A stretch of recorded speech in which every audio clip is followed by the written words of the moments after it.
How we going? Just do us a quick sound check before I come onto the screen. So I'm officially on the ground in Ukraine, but online. How's the sound? Let us know. Thumbs up, please. Mix, how come? He's asking about a Discord server. I'm just explaining why not.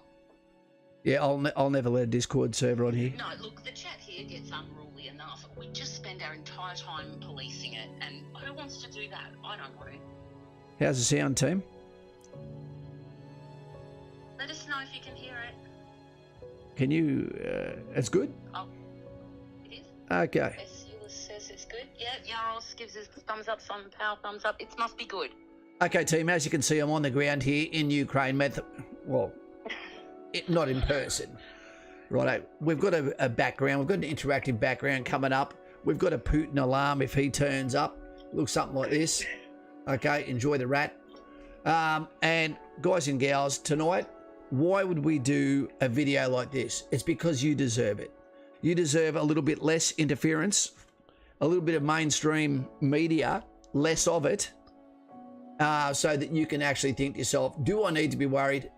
Well, no, you don't, but do we know everything's going to happen? No, we don't. We've got lovely Lauren that is with us tonight.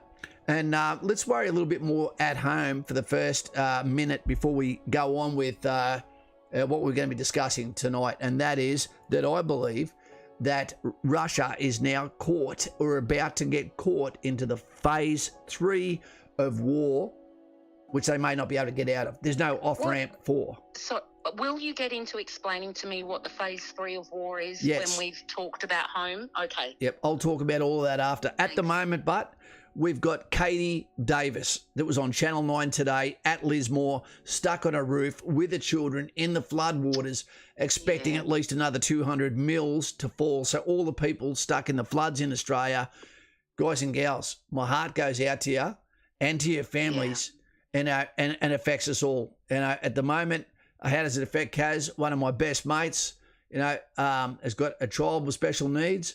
And at the moment, she is freaking out because their house is completely gone. Okay, What can we do? This is about brotherly love, and I don't mean touch your brother in an unwholesome kind of way. Again, like the rat. What I've done is I've offered my house for the next month. So if that occurs, the streams may come with no editing whatsoever. It'll be Johnny on the spot with me pretending to be homeless when in actual fact I'll be sleeping at Newcastle.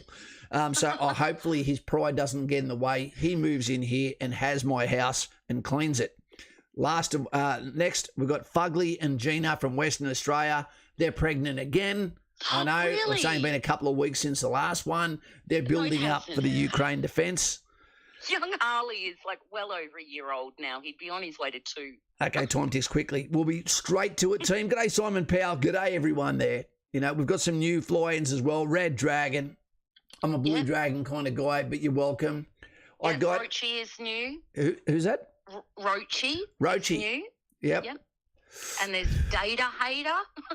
Data Hater. Sounds good. How do you like my Chechen jacket that I'm wearing at the moment, zipped up with my aircon on high, basically exploiting the fact I've got electricity? Yeah, you're slightly ghostly. I can kind of see through your hat and your jacket a little bit. It's kind of creepy. And it'll get creepier in a minute when the flames come up. So keep watching. Guys and gals, we received a fantastic gift I'm about to show you. This goes all the way back to 1916. Hey, MK Ultra. Yep. I am the droid you're looking for. Nutsu cow. This gift goes all the way back to 1916. The holder is from wood from a house that was built in 1916. This came from Carl P. Thank you very much. He's currently got people that are a little bit dispossessed at the moment, which doesn't mean a priest has helped them. And that gift, look at that.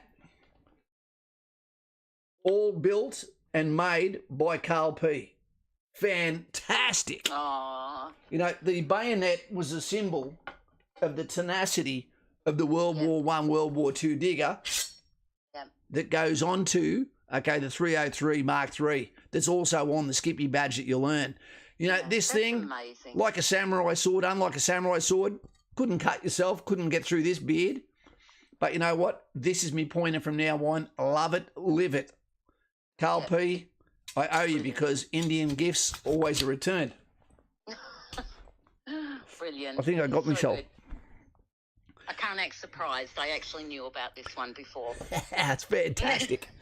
And to me mate Benno, please mate, take me offer, move your family down here, and I'll get the hell out of Dodge and give you a house to yourself for a month. That's really nice of you. No, I'll expect him to clean it. So, guys and gals, what we're going to do right now, okay, we've said g'days. Roger Ramjet, Mr. Ulysses, is it Cody Brown Cody? Brown Kodiak Bear, 6'3" Yankee, you need a sniper here. And if you haven't got a bloody half-qualified officer here, Dave D, great to have you here too. Make sure you keep your comments down. Hey, Kaz, I enlist next Monday. Fantastic, mate. Nutsu Cow, can we get some thumbs up for, how do I pronounce that? Is that Hugs and Kisses Nashi? Yeah, just Nashi will do. I'm sure it is a kiss hug, Nashi. Okay. And I'll give you a kiss back. Phoenix, night Phoenix. G'day, Daz. Okay, you guys are talking. Okay. Lighty. G'day, mate. How you going? Thank you very much for your participation and dedication to this channel. Guys and gals, I believe that Russia is about to fall into a trap they cannot get themselves out of. You don't need to panic. I don't know, but I hope you don't need to. No one knows this guy, or what's going to come next. But, yep, exactly. But all we can do is ask some questions of you to think about, to ruminate on, and then I'm going to follow this up with some statements. I'm going to say all of these now before I start to talk about what we will be communicating tonight, so that you can go away to conversations tomorrow and be able to say, from a civilian's point of view, being Lauren, okay, with the concerns of a mother, it's true. Of it's true. a civilian. I don't understand it. I would be lost without your help in the last few days, helping me navigate all the media. It is tough. We're seeing a lot of media that has now been called out as media that was from the previous 10 to 15 years. So there's some... Even video game clips have been used by mainstream media as proof of stuff. So that makes it hard. It's hard to pick it apart. This is the questions. First question. Wait a second. Treyo. Remember, for 16 months. That makes you eligible to go to Ukraine right now. Okay, it's been almost a year since my discharge, in a better place mentally and emotionally. Next year I'll reapply for defence and hope for the best. And I hope for the best too, mate, because sometimes being back on the coalface is the best thing for mental health. Exactly, but don't be afraid of putting a plan B in your brain either. It won't take away from your plan A. You need a plan B. I need a cameraman. And while we're here, we'll also say goodbye and good night to Aviel Judas Rasmussen, who lost his own life to the black dog only 2 Fridays earlier. If you haven't seen that video, check it out and leave a comment in case his family actually sees it and know. Hashtag Aviel Matters. He does. Thomas and Ozanan, we're going to actually be talking about both of those things you're talking about. So try and stick around for the entirety if you can. Yes. Okay, so here's some questions, okay, that you've probably been thinking about, and understand I may have views that are different to what you're hearing the hype narrative of coming through mainstream media. And that is because I have seen what it looks like, what they're asking people to go and sign up for. And those that have actually been in conflicts and seen the other side of it, I wouldn't wish it on you, especially if you've had no training. So here we go. Question 1, what is next? No one knows. Everyone claims to be an expert. I believe that Senor Putin doesn't actually know himself. I believe he's been planning this for a long time, but I believe, like Mr. Molan said, that he hasn't planned out the finities, and they're happening as we speak. Yep. Well, this is one of my questions, actually, that I had, is that I was looking back on how long this is being planned, right? And I had some questions that came up from that very point. Sorry to stop you. And it was this invasion was planned in the early 2000s, like on paper. Yeah. And this is really a very slow invasion. You could argue that it started in 2014. And so I was wondering if that long planning is maybe what's impacted what looks like the effectiveness of it? Does it also make his attempts at diplomacy farcical?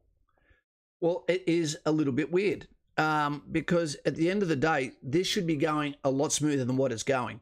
You know, Lauren's got all the numbers here on the force dispositions, the imbalances, balances of Russia. Now we've got to throw Belarus in as well as those from Crimea. Yeah, so we're seeing logistics. Also, we're seeing manoeuvre starting to occur. And I believe with the initial punch out the way, what we're going to see is a massive movement of forces, and we might see the tune change, and we'll be speaking about that more tonight. It's changing as we speak.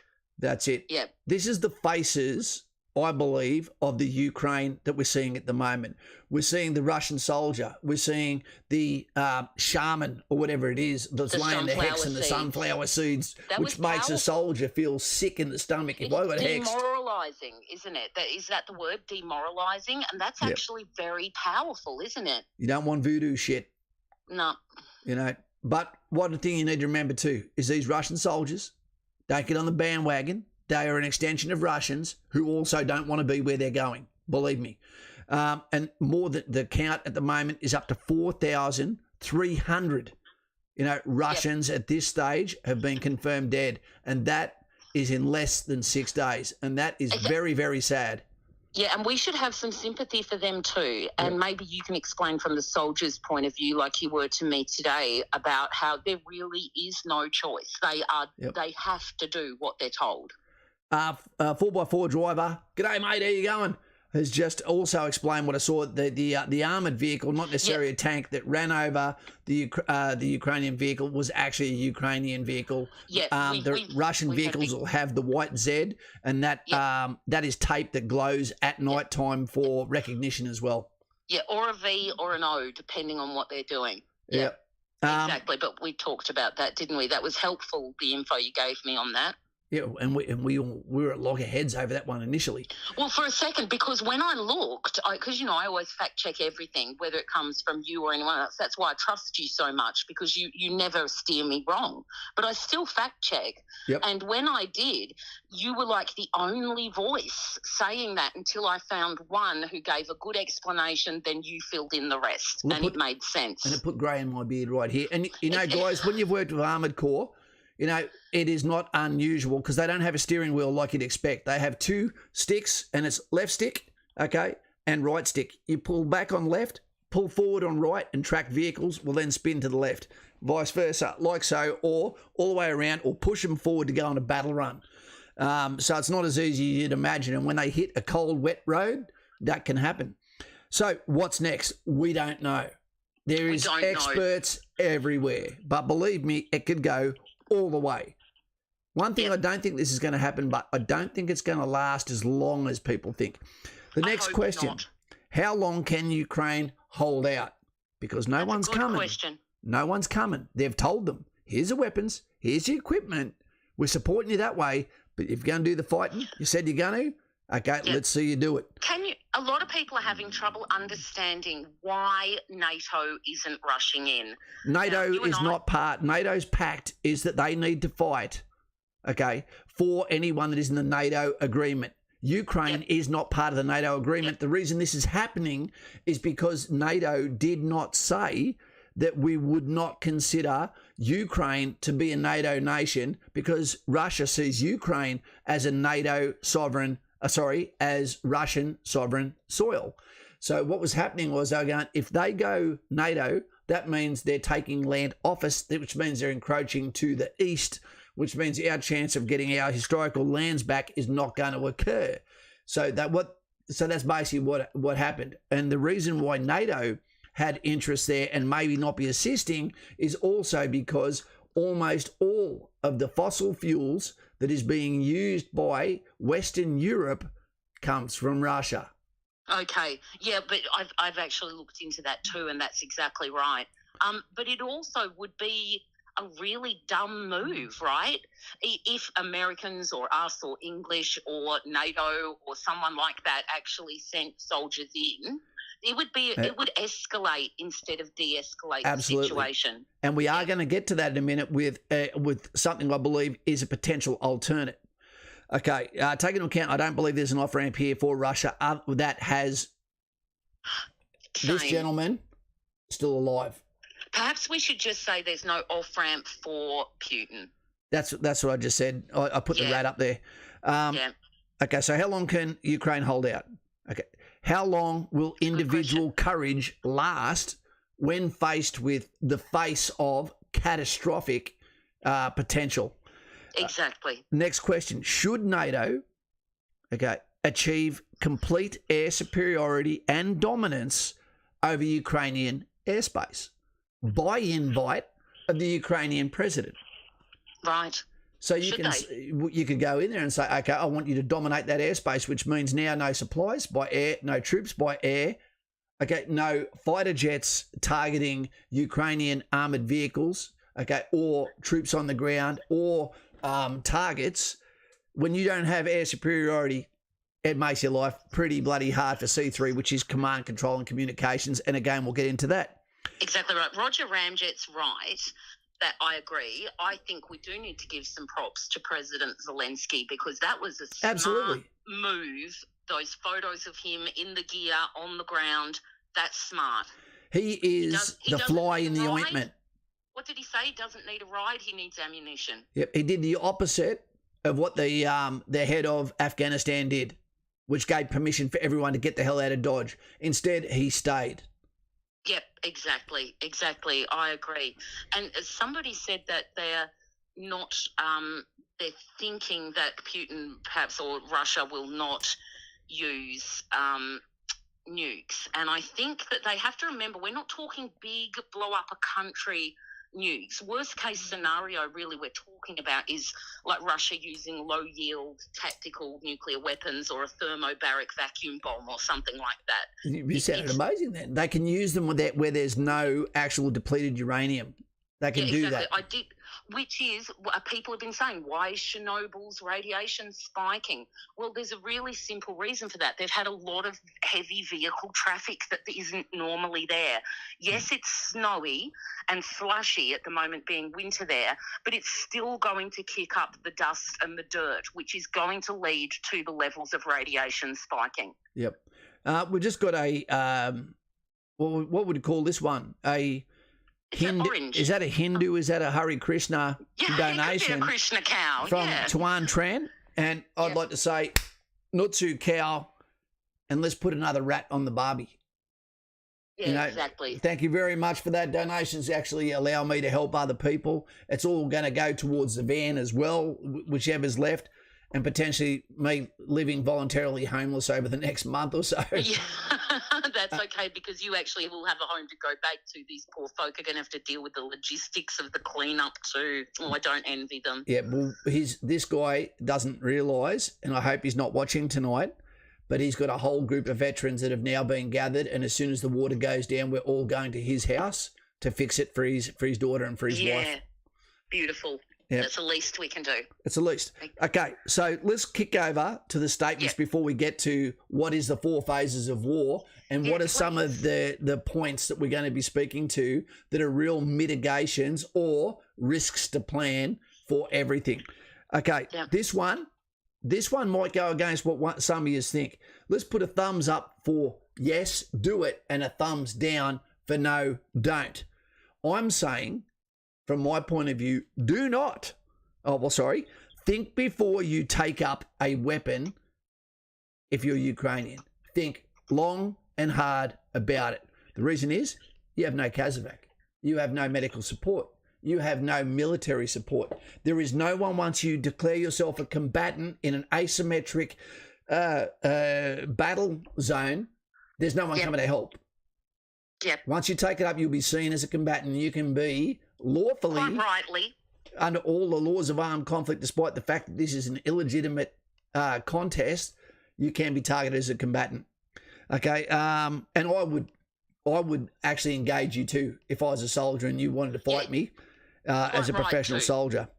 The other one is every reaction will create a reaction. if you engage in something, something is going to come back your way and you might not be happy with what that is. So beware. Okay, the same deal. You know, if you go over and you fight using PR and you have all of the kids that are there go up and start giving flowers to soldiers and saying, I'm sorry, you know, that you hate us and stuff like that, you reckon these soldiers are going to want to be there? God damn no. And if you don't want to be there, what happens is you tend to do the bare minimum to keep yourself out of the shit. So reactions create reactions. Yeah, exactly. And that's just in life even. Yep. Everyone's trying to ramp you up to say, take up a weapon and fight, even if you are not trained. Well, guess what? Your family needs you too. Okay. Your family needs you too. Can you just, I don't know, we're not going to get lost in the comments today, but here's one comment that I would like you to address. Kate, it's a cow. Thank you. Yeah, thanks, King Katiusa. The rat represents. Exactly. Thank you, sir. This comment is from the Aussie cacti guy. Let's grow a pair of balls and go to war with the murderous Russia. And I'd just like you to address that, because that's not really how we're looking at it here. Yeah, no. So people think soldiers love war, right? You don't. No, you don't. And when you see what its after effects look like, and believe me, I have, it is not something I wish on anyone else, which is another reason why I'm glad the females are leaving and being granted the ability to leave. I'd also ask that all males that don't want to be there also be allowed to leave. So if you're a willing person to stay and fight, you knew what you were signing up for. Don't force anyone, because more people can create a mess as well. I want to know that everyone there is under one voice.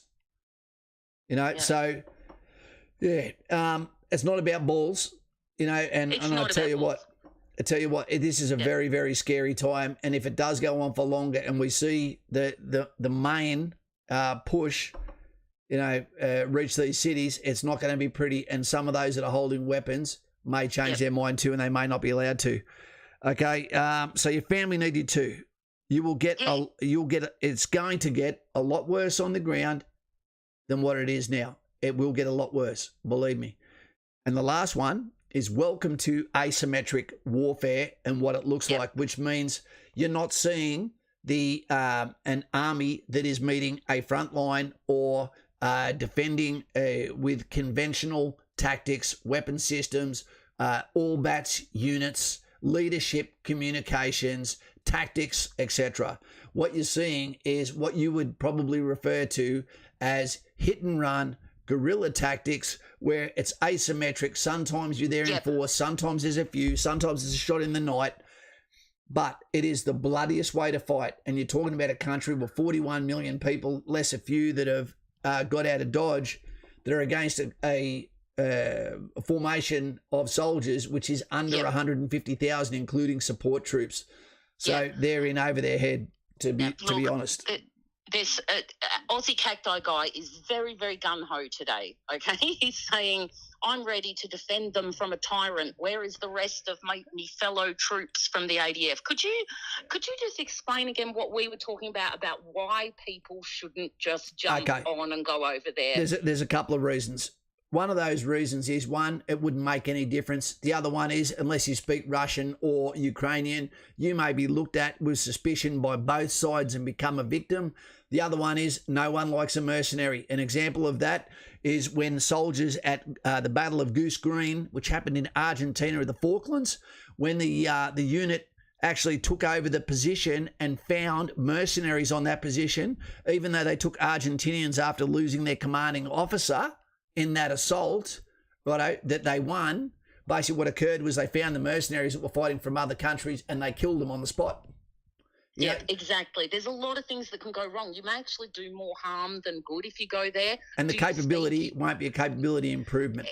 Exactly. Do you speak Ukrainian? Do you speak Russian? You know, are you just going to be an asset, or are you going to have to be carried if you don't speak the language? JD has made a good point. He said Russians aren't evil. It's the Kremlin that's doing this. That is exactly right. That's right. You know, and my fear is that in Russia, what's going to occur is, as people are fighting up against this, and this is a push to go back to USSR days, what you might see is that gentleman actually cracked down his own people, using his police, using his military inside his own country as well. And once you're identified with today's modern technology, facial recognition, it's not the world that you want to be standing out in if they see you as an opposition or skeptical. In saying that, a little bit of humour. If I was, g'day, Mr. Cooper, how you going, mate? If I was the food taster for Putin at the moment, you know that he's suspicious as hell, I would eat his food and then joking, just joking. It was actually quite beautiful. Can I have some more? Can you imagine his face thinking he's been getting poisoned? Yep. Mr. Exactly. Cooper just said they just started a foreign legion for anyone who wants to join. So sign up, champ. Guarantee after a few days you'll be wishing you stayed home. Exactly. For those that don't know, Mr. Cooper is a very vouched for individual, someone I've worked for and someone I looked up to, also because he was taller than me. Yeah, and the Aussie cacti guy has just said he's just really worked up about it because it's a bad situation. It is.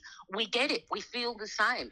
And look, if you really want to help, go to Poland and help with the refugees or something like that. And let's just say that this is the whole reason why I did this tonight, Aussie Cactus, is so that people pump the brake and just hear a different message that's actually coming from people that are considering and done the research and thought, holy shit, there's more to this than what we think is happening. And there's also a narrative too. So what we're going to do now, Lauren, is so that people understand that there is 4 phases of war and there is 4 stages to an attack. This is not about tactics. I can be glossing over some of this, but it's so that you can have a more in-depth understanding of exactly what's going on, so that if someone asks you, what do you know about this, you can go, hey, look, why don't you check out this Aussie veteran who worked and studied, at Tactics Wing in Leadership Division at the School of Infantry, who has, pardon me, no agenda here other than to just bring home a few of the facts. Okay. Exactly. And look, you and I were giving Putin the benefit of the doubt because we were truly hoping what he said he was meaning, and it turned into this. He's gone a bridge too far. Exactly. Okay. So the first one, there's 4 phases to the to war. Okay. The first one. Right. The first phase of war is the advance. Okay, what the advance happens is these people, and we'll take into account the Russians, that, as we said, more than 4,300 are dead, and it's only day 5 at the moment. So think of their families, right, and their fashion, because some of them have got to wear the blue and white Where's Wally variant, which is not fair for anyone to be found dead in. But the first phase of war is the advance. These men, Australian soldiers, Coopy'd know this, so would Robin, who calls himself Deadpool, will understand that we get called out, even in Australia, where we don't know where we're going. All of a sudden, we get called out, we come to base, we get the weapons, we get our marching order, we get in a vehicle, it might be a ship, it might be aircraft, it might be vehicles, and we turn up somewhere, point B, and then from there, we are activated and we do a mission. This may have been, at the start, just a wartime exercise that was happening for these troops until they'd left their family, deployed a month ago, and then started ramping up and then get told, this is the big one, this is the advance, you're going to Belarus, this unit, this division or brigade is going to Crimea, this one is going to deploy from the east of, the west of Russia through the Bondus regions, to the southern Bondus regions, and then them going, what's going on here? And basically the advance is paid for in advance. The cash is already paid for the bullets, for the fuel, which they seem to be running out of too quickly. Exactly. And you explained something to me that those Russian soldiers who were gathering in Belarus and that, they may have not known this was the real deal until it was on. So the sad thing is they may not have ever said goodbye to their children, may never have said goodbye to their families, because they still needed operational security. So they wouldn't have let them know. I don't think they would have known. Carl P is about to go to Kapuka.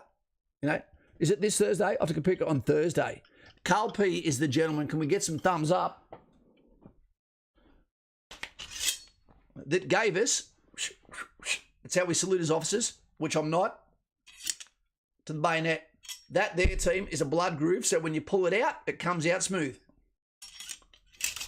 And guess what? The Turks, Germans, and Japanese were allergic to this weapon. It hurt them every time it touched them. They sure were. And it is a story of intent. When you put on the bayonet, it is a symbol to let the infantry know that I'm coming all the way into your face to take the meter that you call home. Still call Australia home. Yes, he does. Yes, please. To all the people that are here for the first time, make sure you subscribe so you can comment down here below. Welcome all. There's a lot of information to get through. We want you to learn. I hope you're entertained. And guys and gals, I'm sorry if we can't get to all the comments because you're being very, very good at throwing some information, and it's great to see you care. It really is. It really is. And I can feel it. I can feel even though you're angry and want to get in there and help, we get it. We're the same. But like you said, Cacti Guy, we need to keep our eye on that big red corn chip too. So we might need you here. So the best thing we can do is just support from here. Mr. Cooper, I happen to know that Tats was all the POL that you needed in your tank to get through a Canarian platoon. You know, and we took no prisoners. Yeah. Anyway, okay, so these guys have got to the advance, and what would have happened, they would have got to a staging area and then to a theatre staging area, and then they would have got to areas where they actually said the FUP, the forming up point, okay, is that location over there where they would have got into a tactical formation. We still do that now. And then they would have been told, H hour is at this time. The actions on are going to be. The most dangerous course of action from the enemy is going to be, bam, bam, bam, actions on casualty, actions on ambush, actions on, you name it, but identify an enemy, actions on contact. You know, all of these things are going to happen. There's going to be radio checks. Now everyone realises this is real. Music comes on, dun, dun, dun, dun, dun, dun, dun, dun. And then a signal comes, go.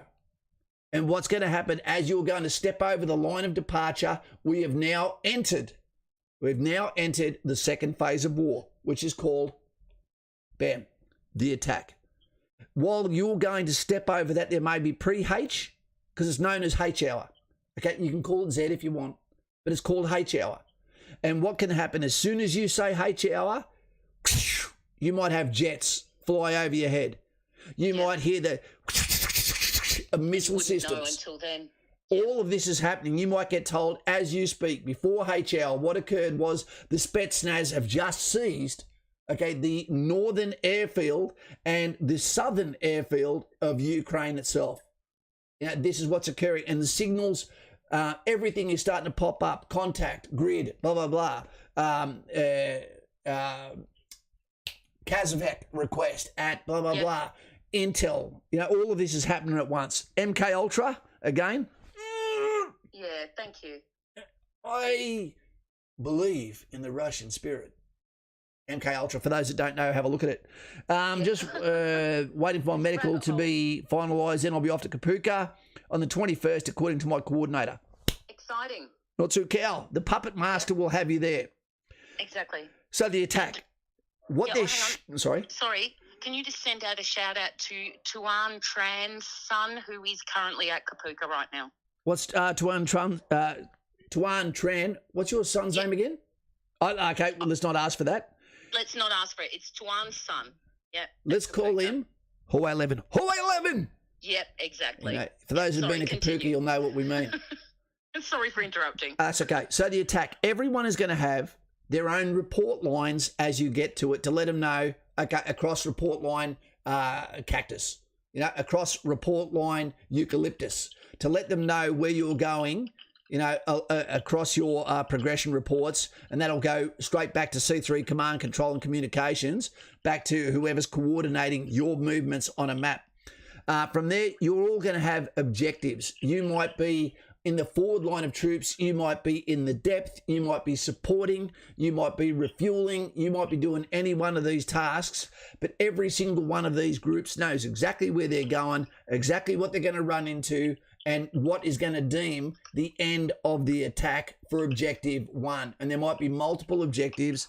You know, there's going to be main efforts, which is the actual taking or securing of a facility, a vital asset, a decisive point, a mission, essential location, a vital asset that needs to be protected, which could be a fuel point, a bridge, it could be any number of things. It could be a government building that is required. It could be a telecommunications tower that gives internet. Starlink. Thank you, Elon Musk.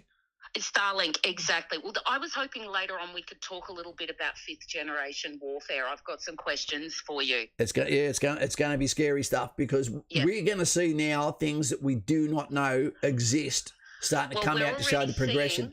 We're already seeing a new type of war. So you tell me when you're ready to talk about that, because I have questions for you about boots on ground versus fifth generation warfare. No dramas. And we always go back to brutality. Okay, when it comes to, at the end of the day, we can have all the technology we want, but we still need someone on the ground that says, I own this piece of land now, to put the flag in. No doubt there's a place for nerds in warfare. Yeah. No doubt. But however, we can't put all our eggs in that basket, because then some clever dick's going to actually put boots on the ground and then you're all stuffed. And even trolls' fingers get tired. They do. Look, and everyone's got the trolls. That's the problem. So, but anyway, we're going off on a bit of a tangent. If we can get back to that later, because I'm interested in what you're saying now. Okay. So while this attack is going on, they understand this is a complex system. You know, you were going to turn up with what they believe to be the opposition that you were going to fight. Taking it back one step, the strategic levels of this, what they're going to say is, we are going on this mission to be able to either deny, repatriate Ukraine, okay, no later than, in order to facilitate USSR 2.0, whatever it is. The enemy is going to be completely broken down within the metrics to be able to say, what is their level of command? Is it effective? Okay, what is their center of gravity? What gives them the ability to continue to fight, so that we can actually go in and play with that and undermine that? What's his most dangerous course of action? What's his most likely course of action?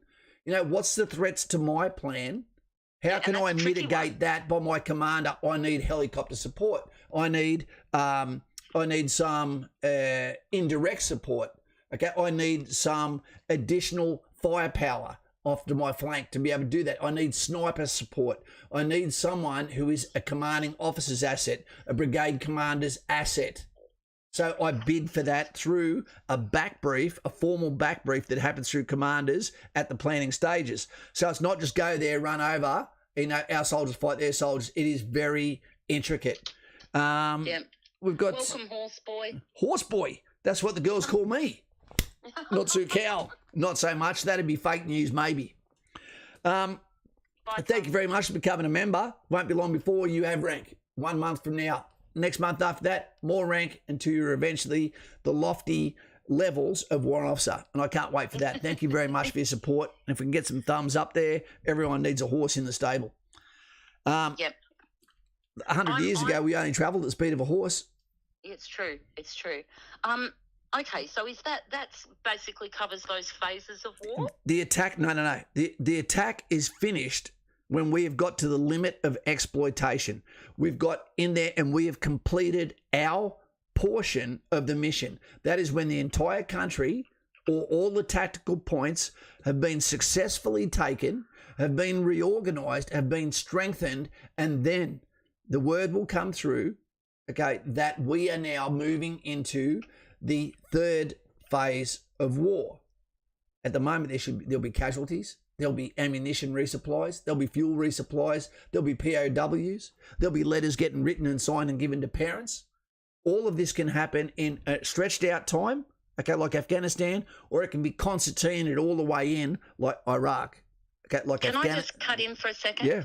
Could you just say goodbye to Carl, because he won't be back until after he marches out. He's got to go. He's got guests. He won't be big, but I will talk to him before then. You will talk to him. Exactly. Great gift, Carl. Special K, Special P. Yeah, Thank you very much, mate, and all the best to Lincoln and the boys. Yeah, indeed. Sorry, continue. Okay, no, that's all good. Yeah. Righto, so that concludes phase 2. Now, you heard what I said before. Okay, sorry, phase 2, second phase of war. You heard that I believe, because at the moment we're in phase 2, at the moment with Kiev getting attacked, You know, we haven't really seen a concentrated boots on the ground at the moment, but just before I came into this stream, there is massive armoured columns of troop transports, etc., that are not being harassed and not getting, what would you call it, not getting targeted, that are actually going to get to their staging area, that are moving in the trail 2 vehicles abreast, you know, which is about to have a staging area where there is a massive amount of dismounted infantry going to be dropped off just probably prior to Kiev Main or in the city itself with an armoured vanguard, main body, etc. And that's when everything changes, and that's where you got to watch. But it's also the most dangerous time for everyone. So that takes us to the third point, and that is the third phase of war. The defence is what it's called, but I'd like to call it the occupation. Okay, that makes sense, because that's really what we're talking about here in this context. Well, the occupation has no time limit to it. No, exactly. Well, not with the end goal that we're talking about here. We're talking about, let's not beat around the bush, we're talking about a reunification of the USSR. Press the likes if you can. That should be the cost of being here tonight. For all the effort, I could have done more, but I just want you to have a bold blanket of responses that you can say to people. Hey, did you know about the 4th phase of war? Did you know there was actual a psychological breakdown of where the enemy derives their ability and will to fight, and that actually they're supposed to undermine that, but it's not going to work. I'll tell you why. Because this is a non-righteous conflict. Exactly. I haven't seen this before. And that makes all the difference, doesn't it? Yep. There's two areas where we get our ability, motivation to fight. The first one is we completely believe in our mission. The other one is we get paid astronomical amounts of money that makes us almost a bloody pirate mercenary. If they're not getting paid bugger all and they're away from their families, didn't know they were going to go on this adventure, which is against their moral code and system because they have their own friends and relatives in Ukraine, and also, you know, I said they're not getting paid, but also they don't believe in the mission, don't agree with the mission, and think, I'm not going to get out of this. This is going to be like Chechnya. This is going to be the regular soldier's graveyard. This is bullshit. I don't want to be here. Then that becomes a very difficult point to get past. Now, can we quickly, as we go to talk about this, the third phase of war, the defence / the occupation, can we just quickly throw some stats up there so people know the numbers and what I want you to take into account? In this David and Goliath comparison, all of the troops that Lauren is about to say the Ukraine has on paper, okay, they're actually in Ukraine. All the numbers she says about Russia, they're not in Ukraine. And normally when we attack an objective with force multipliers, we normally attack at a rate of 10 to 1 defender. Yeah, and not adding in Belarus. I've no idea what they've got or what they don't have. And they're about to join the fight too. They're just a proxy, aren't they, really? Okay, Ukraine, of active personnel, they have 196,000 folk. And they are souls, humans, remember that. Yep. Russia has 900,000. That are in Russia still. In proportion, that is 21.8% higher than Ukraine's numbers. And the reserve personnel, Ukraine has 900,000, Russia has 2 million. Yeah. Now, that's a 45%, difference there. Armoured fighting vehicles, Ukraine has 3,309, Russia has 15,857. Aircraft, Ukraine has 132, Russia has 1,391. Helicopters, Ukraine has 55, Russia has 948. Submarines, Ukraine has 0. Russia's famous for its subs, good or bad. Russia has 49. Spending, the Ukraine spends, and this is in US dollars, $4.7 billion. I think that might even be a year. And Russia spends 45.8 billion US dollars on their military. But that is also not during wartime. In wartime, that can go up by 10 times. I believe they've got a actual budget of $1 trillion. Yeah. And 14 trillion for NATO. Yeah, exactly. This is on paper, but what you need to take account here is there is people in the Ukraine where weapons are commonplace. They don't have the same gun laws as Australia. They have so many reservists because of previous conscriptions as well, which means they're ready. On Wednesday, the Ukraine began conscripting reservists aged 18 to 60. Yep, 18 to 60. And you don't need to be able to do chin-ups, and you can go there flat-footed. You can have asthma. Exactly. And you can have mental health, and if you don't, you're going to have it soon. Yep, exactly. And remember, Russia isn't needing its reserves right now, but they're not the ones who are looking at being occupied. Yep. Well, one of the dangers with this, is that you've got not necessarily highly capable, but highly motivated people that are trained, that do have weapon systems, that have a well of courage, and at the moment they are taking Mr. Zelensky, the president of the Ukraine, they're taking his lead, and they're being asked to fight, not to run, and they're choosing to do so. So if you put things into perspective, what this is going to force is an upscaling of response by the Russian forces. So at the moment, what we're seeing is civilians getting in the faces of Russian soldiers and getting away with a lot of shit. Yep. That might not happen for much longer, and this is why I go back to think before you take up a weapon, because the mood is going to change on the ground. It really will, and you don't know who the other players are going to get involved, and you can't put it back down and run when you decide. And we need to remember, we actually don't know the plan. We're actually just watching this unfold. This could all be part of a bigger plan. Absolutely. And rules of engagement. You know, when we saw the videos of the ladies making Molotov cocktails, you're allowed to physically engage them with gunfire, because now they've said that is a rudimentary munitions factory that is normally used for throwing through the hatches of armoured vehicles. It's been done a lot of times in the past.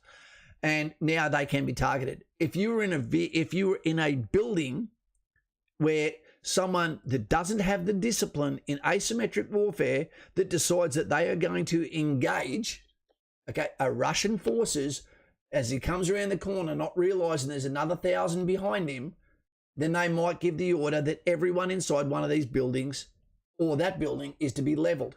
The reason I say that is even the 150,000 troops minus the 4,300 casualties and dead of the Russians already, that is not enough people to clear buildings. So what they can do is bring in some form of law, and we've had these orders too, that if you engage us from a building, that is now a hostile building, and you can engage that building. So someone else could inadvertently, from near a bunker, be firing at you, and that's now made it a target from either aviation, heavy weapon systems, or infantry assault.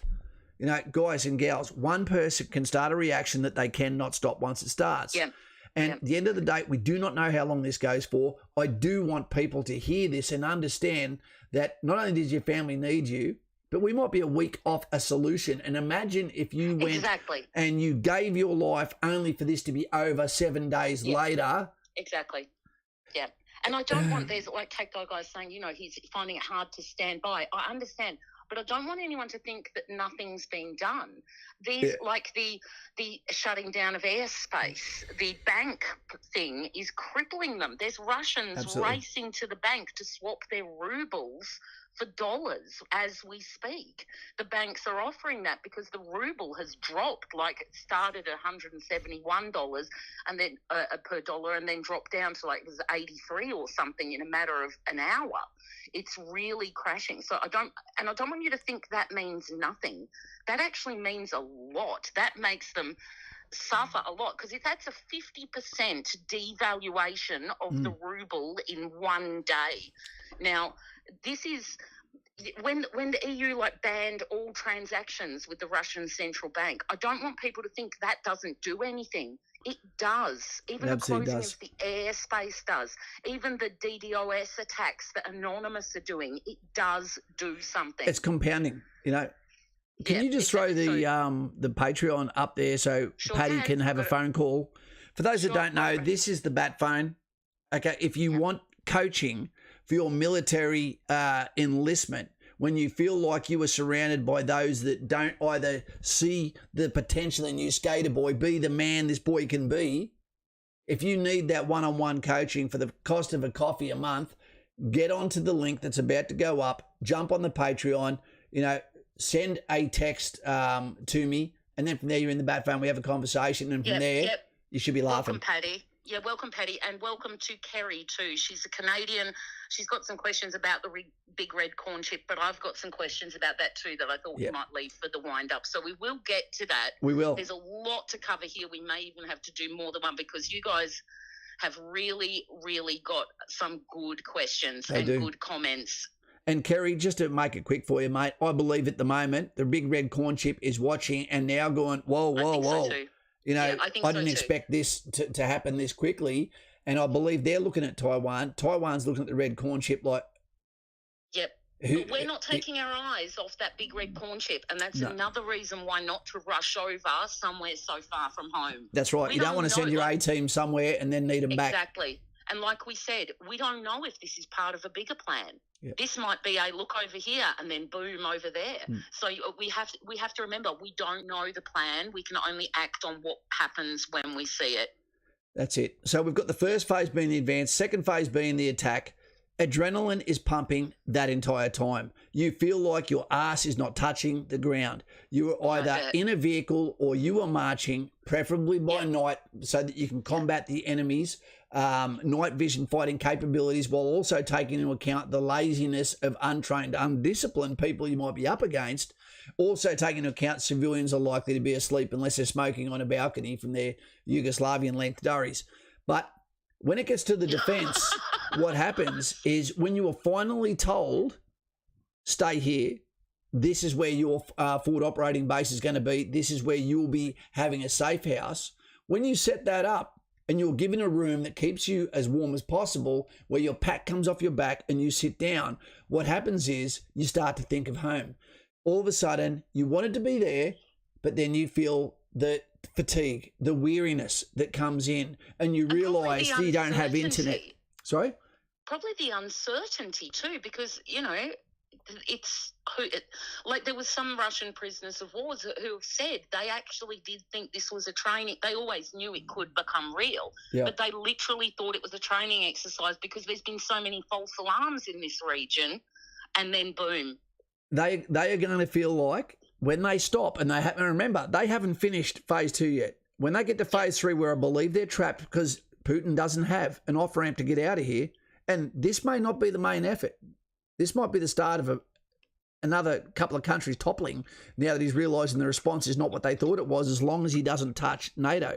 So what's happening here is we're going to see the people living in a goddamn nightmare, the Russians. They don't want to be there. They didn't think they were coming here. They're getting underpaid. Their families are back at home, potentially with finances cut off, from the rest of the world, that have every single person in the street either coming up saying, here's these sunflower seeds for when you fall, or we're going to get you. Is the pretty girl trying to lure you away from the boys? Is there people trying to pretend to be your friend? The attack that happens in the night. The defense, the occupation is going to be where every single day you get intelligence feeds. Thank you, my friend Kirsten. That will tell you last night 36 people fell across this province, that province, that province, and this is how.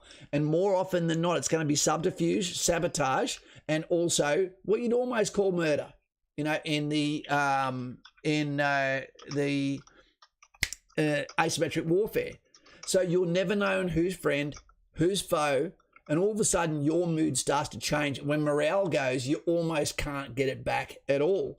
And if you're back in Russia, good luck getting people into the recruiting stations, because these guys here that are on the ground right now, there's 150,000 that have been mobilised for more than a month, that are wishing they're at home already and they haven't even made to their objectives yet, that have already heard that 4,500 people have lost their lives from their kind, and that they are hated universally around the world while their finances may even be cut off. They don't know yet. Okay, and all they wanted was a can of Coke. Let's quickly go to sound effects there. This is just for you, Ace. Get rid of the bubble, Sniper Wolf. We know Ace loves these kind of conversations. He loves the meaty stuff. And you know what? The reason why I did this is not a joke, because I just saw people suffering, okay, in Ukraine, in bunkers, surrounded by Pepsi bottles. And to me, that'd be a nightmare. The sweet taste of the British toothbrush. Yeah. So the defence is a nightmare, team. It really is. You get lazy, people start to cut corners, discipline starts to slide, casualties can occur, weapon discharges can happen as well. People start to make their own adventure, and those with a propensity for cruelty may start to come out. And then all of a sudden the scheming starts to occur, and then the resentment starts to occur, then the infighting starts to occur. And when they say this 150,000, you know, they need to be relieved. That means there has to be another 150,000 that come and take over their position, you know, or even increase that. You know, are they going to increase it with regular or with reserve Russian soldiers? Who knows? But this could go on indefinitely, with them feeling like they're on the losing side continually as the NATO starts to ramp up. What's our response going to be? And if they do actually step in and start taking over that airspace, imagine having no Kazakhstan. You get shot, no one's coming. Yeah, exactly. There are so many variables, because I'd also like to point out that I actually believe the Russian people are innocent in this. I think they're victims of this too. They didn't get a referendum on whether they wanted to do this. Putin was never the people's president. He was always for the elites and the Russian mafia. He was, let's make that clear. This is not in any way in the Russian people's best interests. And we're seeing that across the world. Mentality, to me, of a leader who's held absolute power for 20 years, and this is, in my opinion, about him being remembered. I believe so too. It's sad. It's sad for the Russian people. Let's just make that clear. And there's two ways to be remembered, and that is famous or infamous. Remember that. And great men don't necessarily mean good men. They're people who achieved what no one else could. Yeah, exactly. And look, there's two ways to look at Putin and how he's acting right now. He is either an autocrat syndrome, which where vanity steps in and the last thing we can do is humiliate him, because then he's going to pull out all the stops. Or he's a kleptocrat like Marcos and Milosevic and Chavez, where he's just getting, because he's a very, very rich man. I don't want anyone to forget that as well. So there's no good way. There's no good off-ramp. But like Dan Bilzerian, everyone will see him coming.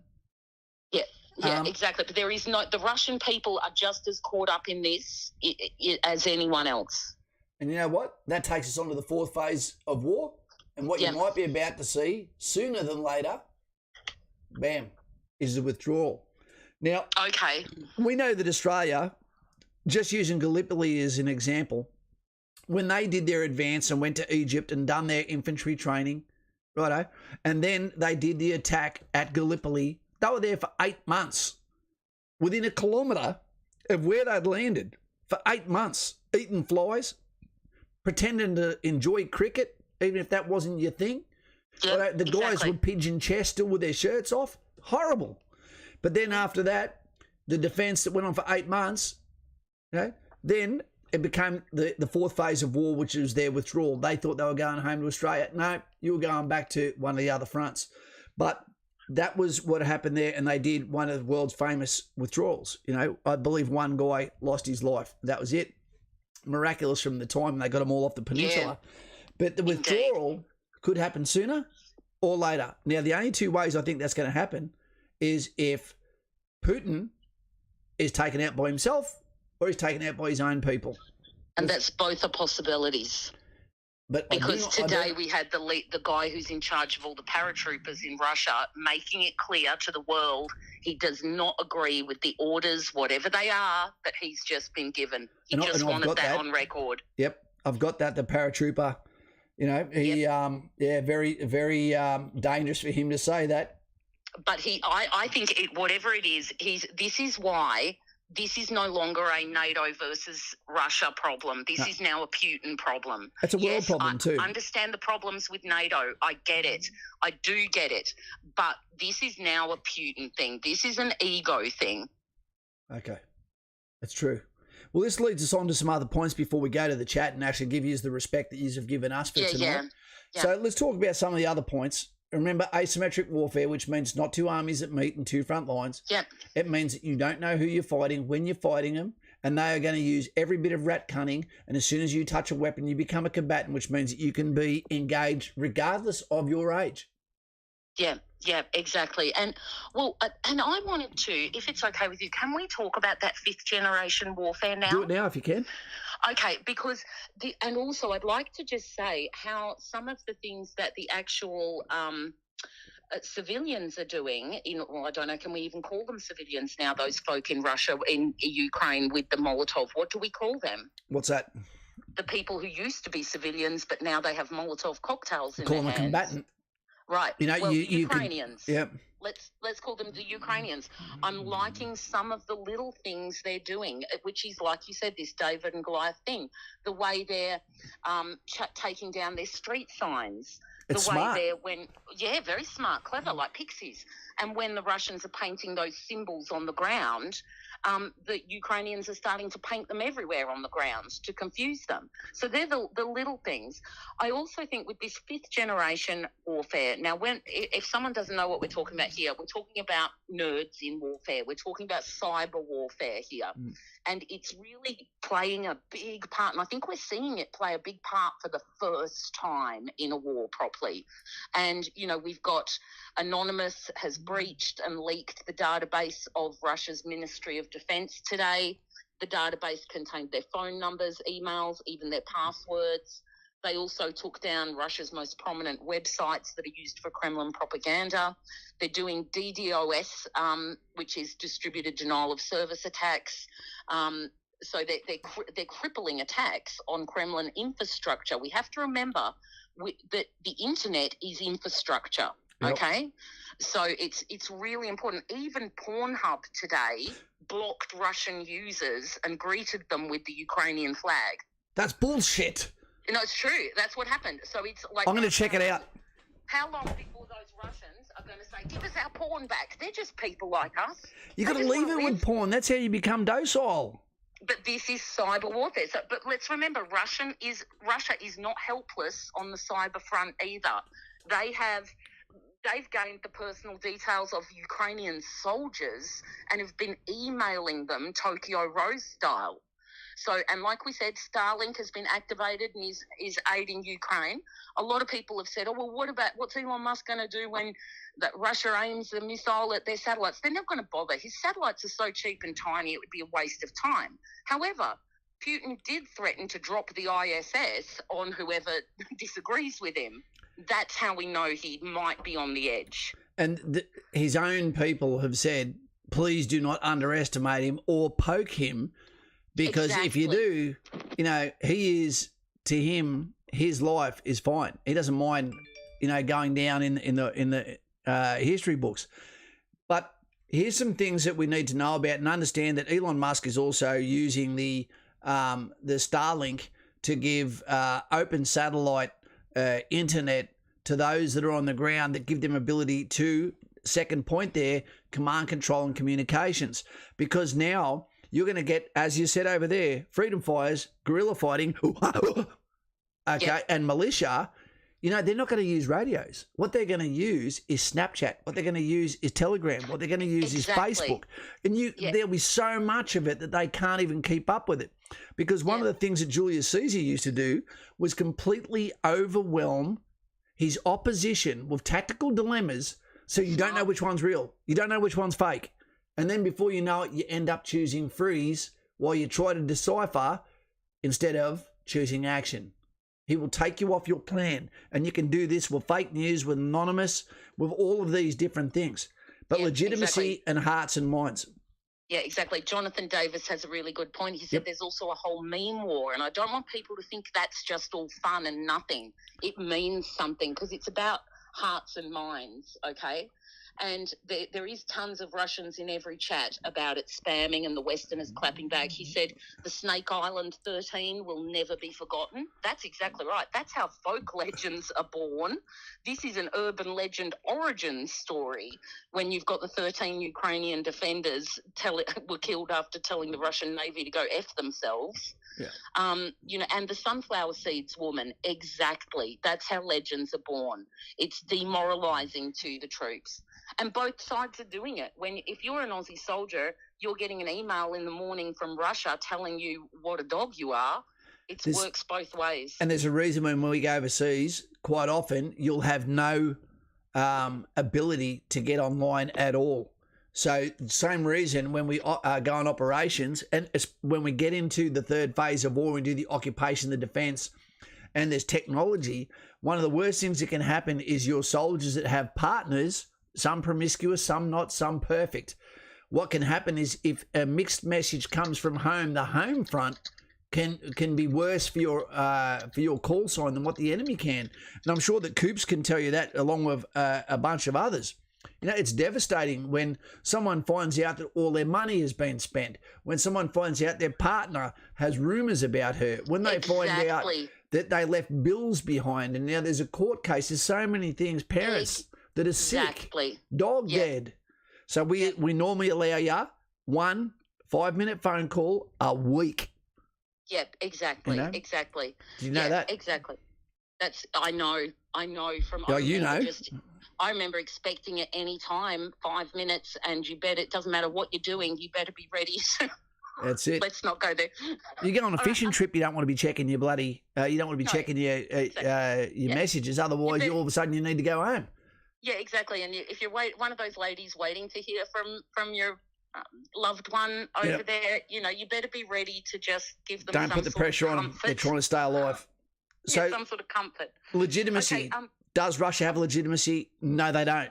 Did they have if they just went to the Bonders? Maybe. They overstepped that. Bridge too far. They did. All of that is gone. They did overstep it. It's trust thing. People think there mustn't be any trust here, but there is. You and I gave him the benefit of the doubt. Yep. We trusted that he meant what he said and was doing it for the reasons he said he was. Now, there's been some interesting things that I would like your opinion on. Okay. A lot of people have been having a crack at Israel for not getting involved, but Israel today offered to mediate peace. Now, that is really important, isn't it? Because they're a nuclear power too. The last thing you want is a lynch mob to occur where they're not individual people, they're actual countries that are going, let's do this, let's do that. You go, well, dude, last thing you can have too many chiefs. Yep.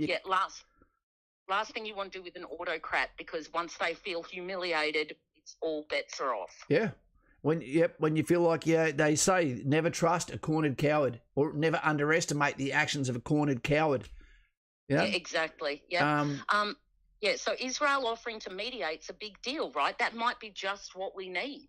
You're going to need some neutrality there. Okay, you do. And there's a lot of Jewish people within Russia as well, I believe.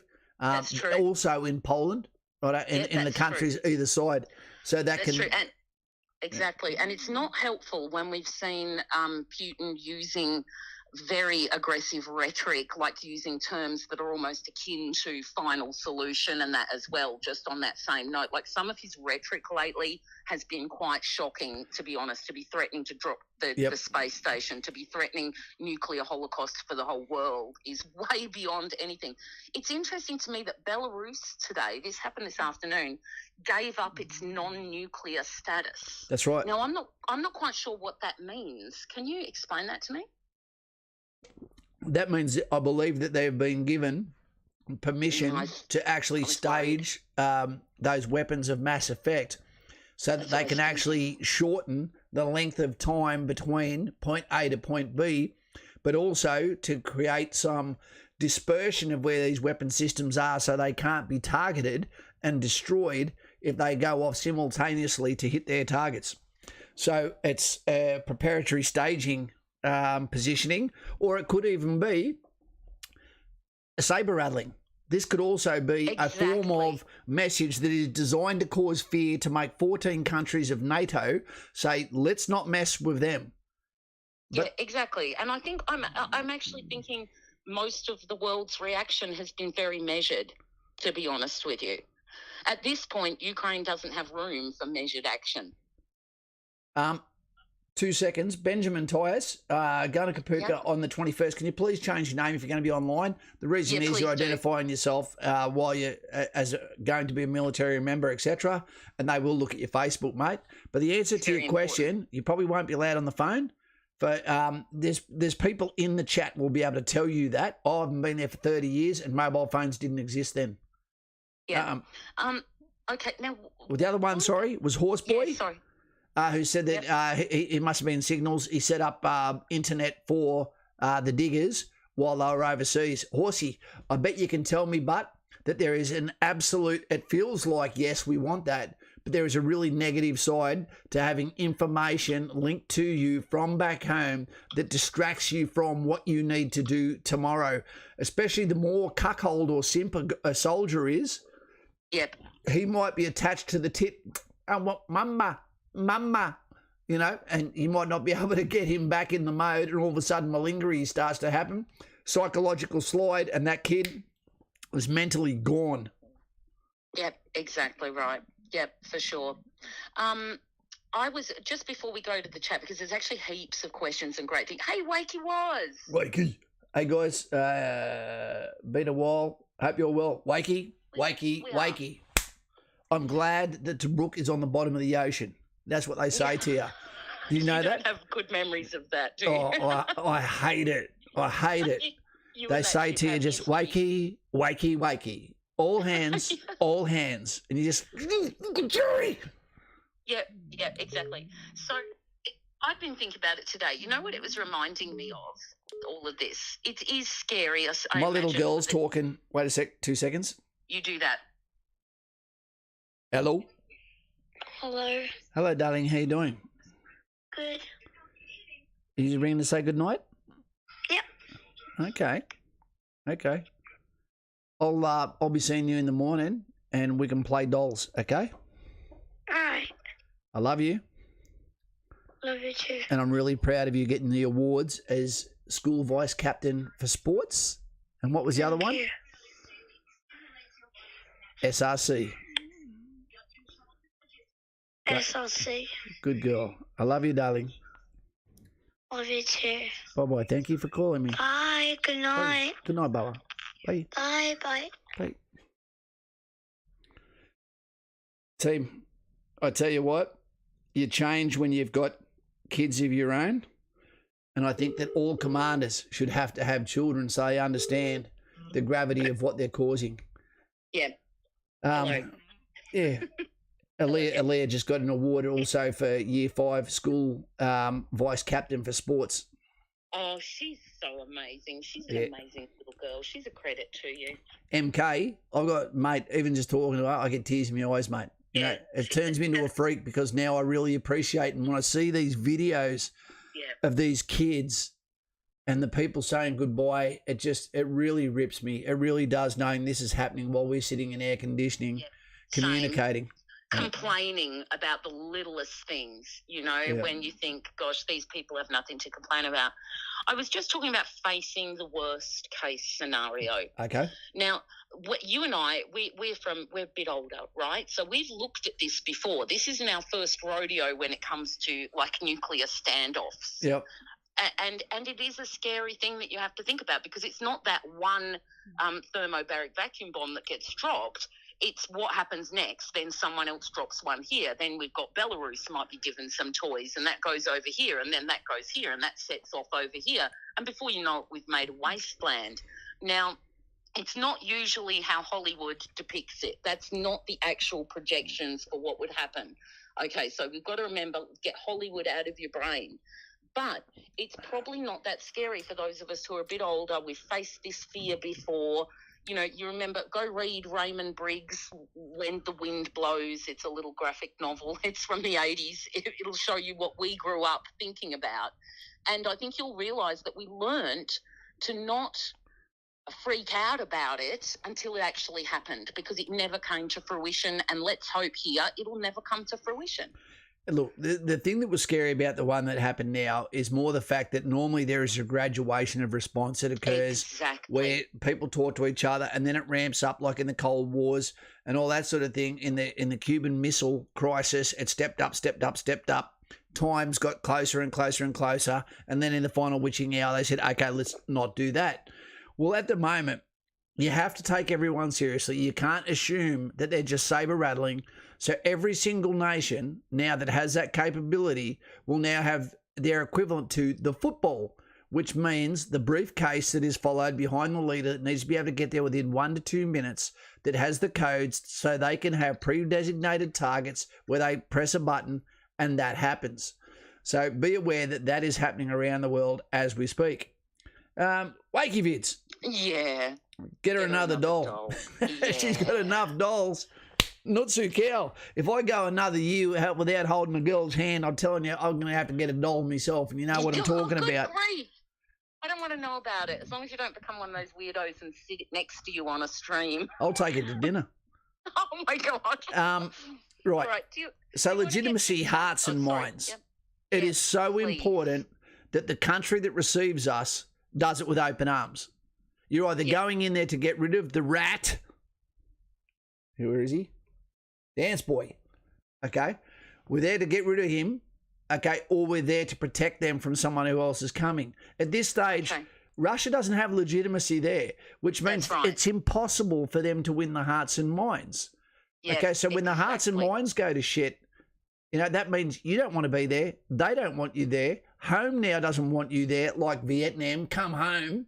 You know, what he's doing there. And that means that if your friend dies, then even in your mind, he didn't die for a good cause.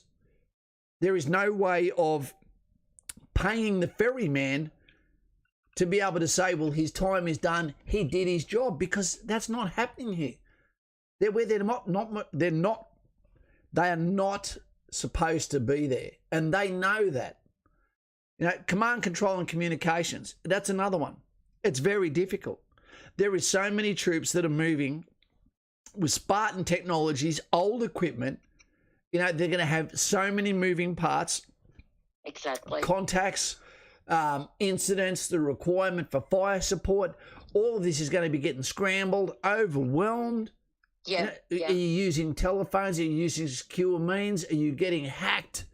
All that stuff with the five. The fifth generation warfare. Yeah, we need a balance of both, don't we? We can't get rid of one to have the other. We can't rely on the other one, but we need both.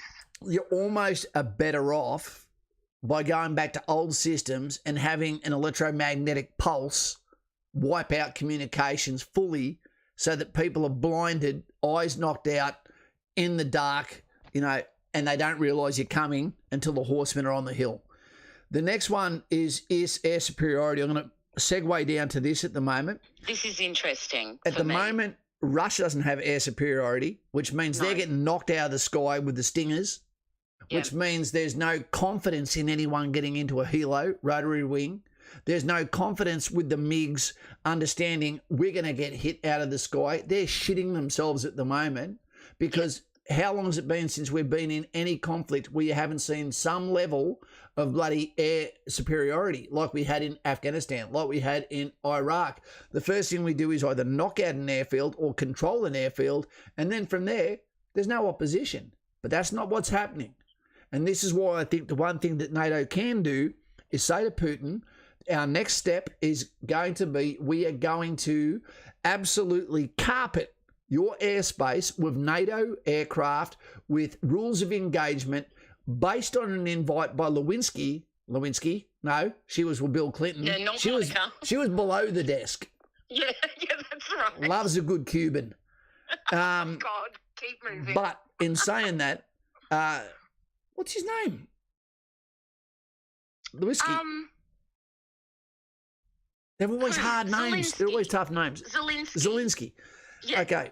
So Zelensky could, in actual fact, invite other countries in to his airspace to dominate it.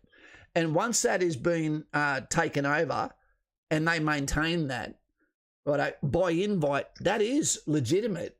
And he has a right to do that. He does. Yep. And that doesn't mean you are at war with Russia. What that means is that you have a threat engagement that these people are not allowed in that airspace, just like you're protecting your own. They could do that. And what that would do is completely deny command, control, and communications between Russia and its forces on the ground, effectively taking out their eyes. Yeah, now, exactly. With that air superiority, once you have that, you have the information. Once that, you have the confidence that you can Kazovac people out of locations, that you can then step up and be ready for the next step. Maybe after that, you're allowed to strike ground targets, which makes it completely unattainable for those on the ground to be able to fight back. Right. So that takes on the rules of engagement. This is where it comes back to the points, and I'll quickly read them out again. This is what we're saying. Think before you take up a weapon, because once you take one up, you've just become a combatant and you are legally allowed to be engaged regardless of your will to fight. Exactly. Even if you survive, you may have trouble getting back home. They will treat you like an extremist, and that might be quite right. And you may never get home again. If you get taken prisoner, you could end up in a gulag for the rest of your life, dreaming of London. Reactions. Reactions create reactions. Exactly. If everyone came out of every building and walked over with their hands up with white flags with non-combatant and just stood out there and done an information battle, hearts and minds in the opposite way back to the Russian people and said, we know you've been sent here against your will. You can call this propaganda, you can call this fake news, but we don't want you to go to to heaven. We want you to go home. We're human. We see you're human. Yeah, exactly. Yeah, that would be weird. But now, talking about the airspace, right? Yep. Now, okay, we see that everybody's closed off their airspace to Russian 2 seconds. flights. Maddie, I'd say yes, but not of invasion. Yes, yeah. I actually have some questions about that, about him taking advantage. And I'm going to get to your great points in the comments because you guys are really firing it tonight. But when Kaz and I, we're just about to finish our spiel and then we'll get to you guys, I promise, okay? Now, they've stopped the Russian airspace, right? Now, foreign embassies today, this just happened this afternoon, everyone from the US to us is telling their citizens to get out of Russia. Now, how are they supposed to do that as the airspace is closed? Very interesting. Like on foot, grab a truck? What do? How do you just get out of there however best you can? Because this is the reality. They're just telling you to get out. Now that's where they can say, but that's your problem now. Yeah, exactly right. And it is. Well, look at those 2 Tasmanian teachers we were talking about. Yep. They were in the Ukraine doing some exchange work. They were told to evacuate, but they couldn't because they both had COVID, which is another interesting point. We've got to remember, no one's talking about COVID anymore. No, convenient that. It is convenient, yeah. So there's a lot of little things that might seem not important, but they are. There's 2 Australians stuck in a basement right now who have nothing to do with any of this. I was stuck in a basement for a while once. Good grief, but then you came out, which was great. So that's we could talk about this forever because I have so many more questions, but everybody in the chat has some really good questions. Would you like some of them? Yeah, of course. Okay, all right. Papa's asked a really good one up there. Who has? Papa Palps. Hey, Kaz, mate, what are your thoughts on people from other countries joining the Ukrainian defence? Okay. I'm not a fan at all. No. I think there's already enough gunmen on the ground. I don't think we have enough information yet. I don't think that there's any assurities. I don't want to go where there's no backup, where there's no medical plan, where exactly. What is your family less important than Ukraine? Do you know anyone that's from Ukraine? Is it where your family is? Maybe. Exactly. Is it your mother country? What's the reason you're going there for? Are you going to come home a goddamn psychopath because your mind is twisted from what you've done and seen? Are you going to be able to come home? Yeah. What's your motives for going? Exactly, because there's a lot of folk who go off to do this stuff, and it's not so much because they actually care about Ukraine, it's actually for their own personal ideologies. Because I've seen an awful lot of panic about, oh, this is about globalism. No, look, you could apply that same logic to World War One, World War Two. At the moment, we're in the thick of it. We'll dissect it later. Yeah. At the moment, we just need to watch what's happening. Okay, the dude has said, is it possible that even the Russian parliament that signed off on the invasion had no idea about the extent of the full invasion, thinking like you and I did that, oh, no, this is about that, what were they called, that started with a B? What's that? It started with a B, what you and I were talking about, those two places. Belarus? Yeah, no. When we were talking about this the other day, and we were saying that he was going to liberate the people of these states, right? And so is it possible that they thought that's what he was doing too? Well, and they now could have, because there's circles of secrecy where you won't know to the last moment, hey, this is not a drill. This is legit. Yeah, exactly. Because now there's a lot of folk in high places condemning these actions from inside Russia. Yeah, absolutely. What was I going to say? There was something in particular that I was going to say. Okay. I've actually lost one of my closest friends, who got killed in Iraq when he went over there as a contractor. When you go over as a contractor, although this is a lot more of a righteous fight, I get that. I understand why people would want to go there until they get there, but there's no guarantee you could leave, and you're putting yourself and your welfare and the welfare of Ukrainians before your mum and dad, before your children. Right, before the people that are going to depend on you for the rest of your life, for something that might seem like a judgment deal right now, but there's already shitloads of people. If you thought that you could change and swing the tide of what is going to happen there, then maybe the fors and against lists should speak for themselves. And there's going to be a real push for enthusiasm, like people have their team finally in the grand final, where they might be temporarily, psychologically, peer pressure driven to put their hand up and say, yes, we will, only to get there and realise, what have I signed up for? Are you going to be part of a unit? Are you going to be part of a tactical team? Is there going to be an organisation? Do you trust the leadership? I guarantee you one thing, you won't be commanding shit. Exactly. You're going to be running around like a rat, thinking to yourself, you know what, I'm hoping to get in a position where I'm going to target someone who doesn't want to be here either. Do I really want to do that? And I wish I could understand what everyone was saying. Yep, because again, we're not pro-Russia in any way. But what I am pro is survival of Ukrainians and Russians. I want a peaceful selection, a peaceful outcome to this. We do. Which is already too late, because 4,500 people have already died just from Russia alone. Exactly. If this was called off like that with not one more casualty. Yeah, civilian casualties in Ukraine today was 352 civilians, including 14 children. Yep, and that's going to happen around rules of engagement. When there's the fog of war, when there's reactions to contact, when there is sharp objects. And you know what? There is going to be a lot of NDs, UDs, that means a negligent discharge, unauthorised discharge. There's going to be theft. And that's apparently already happening now as well. Yeah. Criminality apparently is going skyrocketing in Ukraine. Remember, it's the poorest country in Europe. Exactly. And people have been leaving daily before this occurred. It's true. Ukraine has a sinking population, which is all of a sudden the poorest country in Europe is suddenly the coolest country in Europe. It's a very weird situation. Exactly. It really, really is. Okay. We've got some questions here. The Donkey King asked, where do you think Russia will go after Ukraine? That you're presuming if he's successful in taking it. He's already said his sights are set on, which I'm actually a bit confused by. Maybe you can help me with this, Kaz. Mm-hmm. He's already said it's Sweden and I think Finland, and he said anyone who joins NATO. But then I'm thinking, who the heck is he to tell other countries what they can and can't join?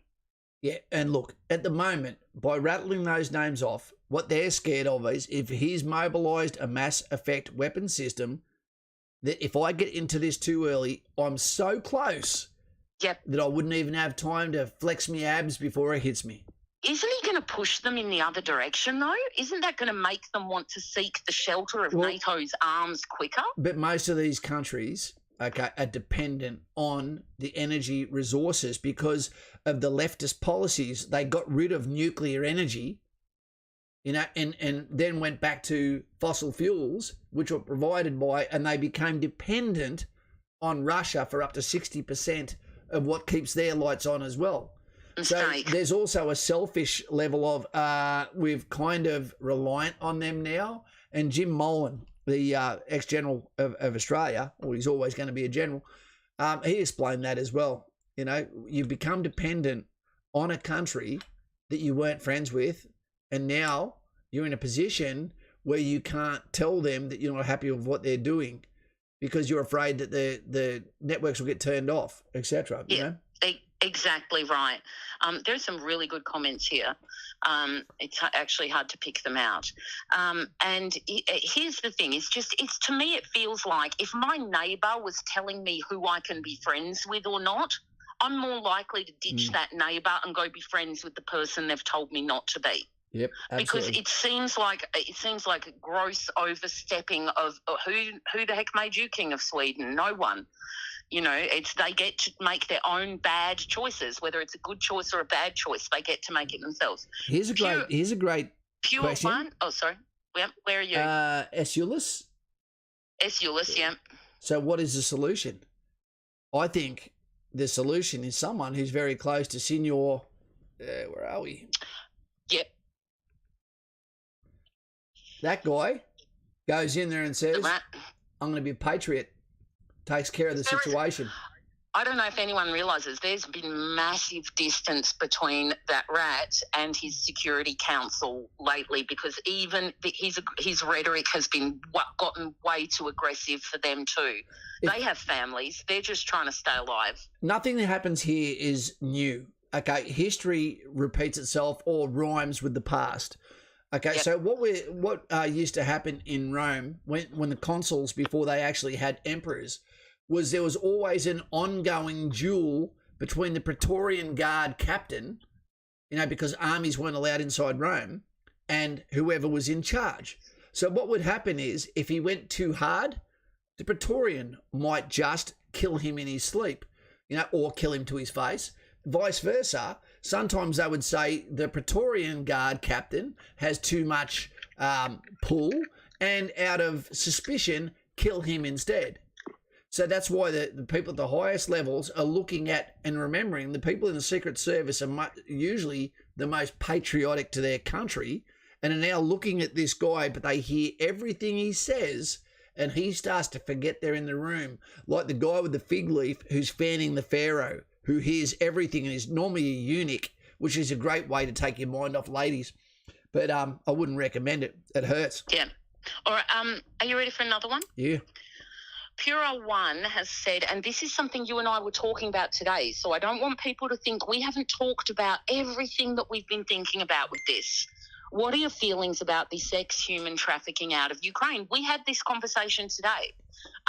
Is it okay to turn a blind eye to that because of conflict? Well, Pura One, the world's been turning a blind eye to it for a long time. So I would suggest this is actually a good thing for that because now the world's eyes are on what they're doing. And you know what?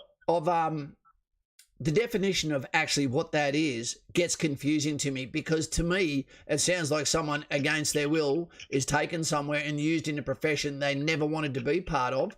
But now I'm also hearing in the USA and other places, even if they are there but they're on drugs, that is now comes under the same heading. So I'm totally confused these days with what actually means what and what that bell curve is between involuntary, voluntary, or survival, etc. It's. I don't believe that anyone should turn the other eye on that, and it makes me wonder why the highest people allow it to happen. But in saying that, you've got to remember that in Afghanistan, you know, we had soldiers from all coalition forces that were involved, that were acting out of forward operating bases, where there were people that were breaking the rules of the value systems of all modern countries and cultures, and soldiers were told to turn the other way, despite the fact that crime is a bigger one to me than the person that we'd be after to hunt. Exactly. Okay, can we just take for a second to do some housekeeping? Yep. Hello, everybody new. I understand there's an awful lot of people who have come here because everyone's looking for information. So were we. Kaz and I went out and we scouring our own networks and resources to find out what we could about this. So we've got a lot of new people in the chat. People are wondering where you're from. These are not our regular folk. So just know, talking in all caps will probably get you removed by a moderator because there's a lot of people trying to talk. Feel free to repeat your question, but don't think by screaming it you're going to get listened to any quicker. Also, we have said from the beginning that Kaz is not recommending people go to Ukraine and take up arms. Okay, 1 hour of relaxing was asking about that. So I'm just reiterating. We're absolutely against that because for lots of reasons. So welcome if you're new. Please leave a thumbs up. We're really glad you're here. We always get into the very, very big discussions. We don't shy away from conversation. And if you've got a question, just ask it. Feel free to repeat I appreciate that question anyway, Lauren, because at the end of the day, it is important that we had this conversation because I don't think that this conversation, Russell Brand is saying some pretty awesome shit. But the reason why we're having this is because the conversation is not happening, and you probably can't find a conversation with structure that allows you to communicate in a way that you can say, hey, look, this is the way I think, but I don't know why it just feels right. My background, I'm a 50-year-old man about to turn 51, hold up the bat, 1 foot off the ground, not 2, that's for 100. And basically I have a background where my father is my rock, my mentor, who served in the army 28 years. Then I joined the military as he was getting out, and I did 24 years. He did RAMI, vehicle mechanic, went to Vietnam. I went to infantry. It was meant to go to SIGs, went to infantry, and then I spent a 24-year career with a pack on my back, and also building up our leaders for tactics and leadership, while going on operations and exchanges all across the world. I'm absolutely proud of my service. I'm proud of my friendship. I'm proud of my legacy. But that wasn't enough when I left the army, and I thought there's too much either fake news or too much misrepresentation of the truth that was happening from the military, and also a lack of people that felt like they were being mentored and that they mattered and what their future profession could be. So I made this channel, and this is where we are now. This is the second time of our channel. 2 and a bit years ago, we had 16,000 subscribers. We had a shitload of videos out. This is our second time around. We're on 12,000 subscribers. I wish it was more, but that's more because I want the message to be out there that we support people that support their country. But this message says, I do not think it's a good idea for anyone to go to Ukraine. We haven't seen the way this plays out. You're not going to get the support. You're not going to get the leadership. But what could very well happen is you could get stranded with horrific wounds where you're not covered by insurances, where you can't come home, you've got nowhere to go, you could be captured, you could be in a gulag. Exactly. You don't have to do things. Yeah. You don't have the resupply of an organised army either. Yep, that's right. Put your family first, because guess what? One day the fight might be on our doorstep. I don't think so. I can't see how that could work out. The people that are scared about the red corn chip, a lot of soldiers. But there's a lot of people asking. There's a lot of made in Taiwan labelling on the bottom of their soldiers' stand. We really need to just see what happens from here, right? Yep, and that's the very first question for tonight was what's next? What next? What do you believe is next? Let us know in comments now. There's a lot of variables. Exactly, please. We want your opinions as good as ours on this. Kaz has got some military experience for sure, and I've just been doing some research to understand what he's saying. But truly, if you've got an opinion, let us know. Yeah. Horse Boy has asked, Kaz Lauren, would thermobaric weapon trigger international boots on the ground? No, I think it'd be the opposite. I think it would actually turn into a game of pressing buttons. The world would go into shock, and the blood would return back to the major organs, being their own countries. Yeah, your crypto would be dead overnight. Exactly. The banking sector would collapse. Already. Yeah, with that. Yep, exactly. Yep. we've talked about the human slavery for sure. We talked about that today, Kaz and I, when we didn't avoid that in our conversation about Ukraine and that. And let's hope all these eyes on this region let's hope this actually improves it. I was going to say, with that, can I throw something in? Please do. Out of this, I believe there's going to be some good. Someone said in the comments before, and I totally endorse it.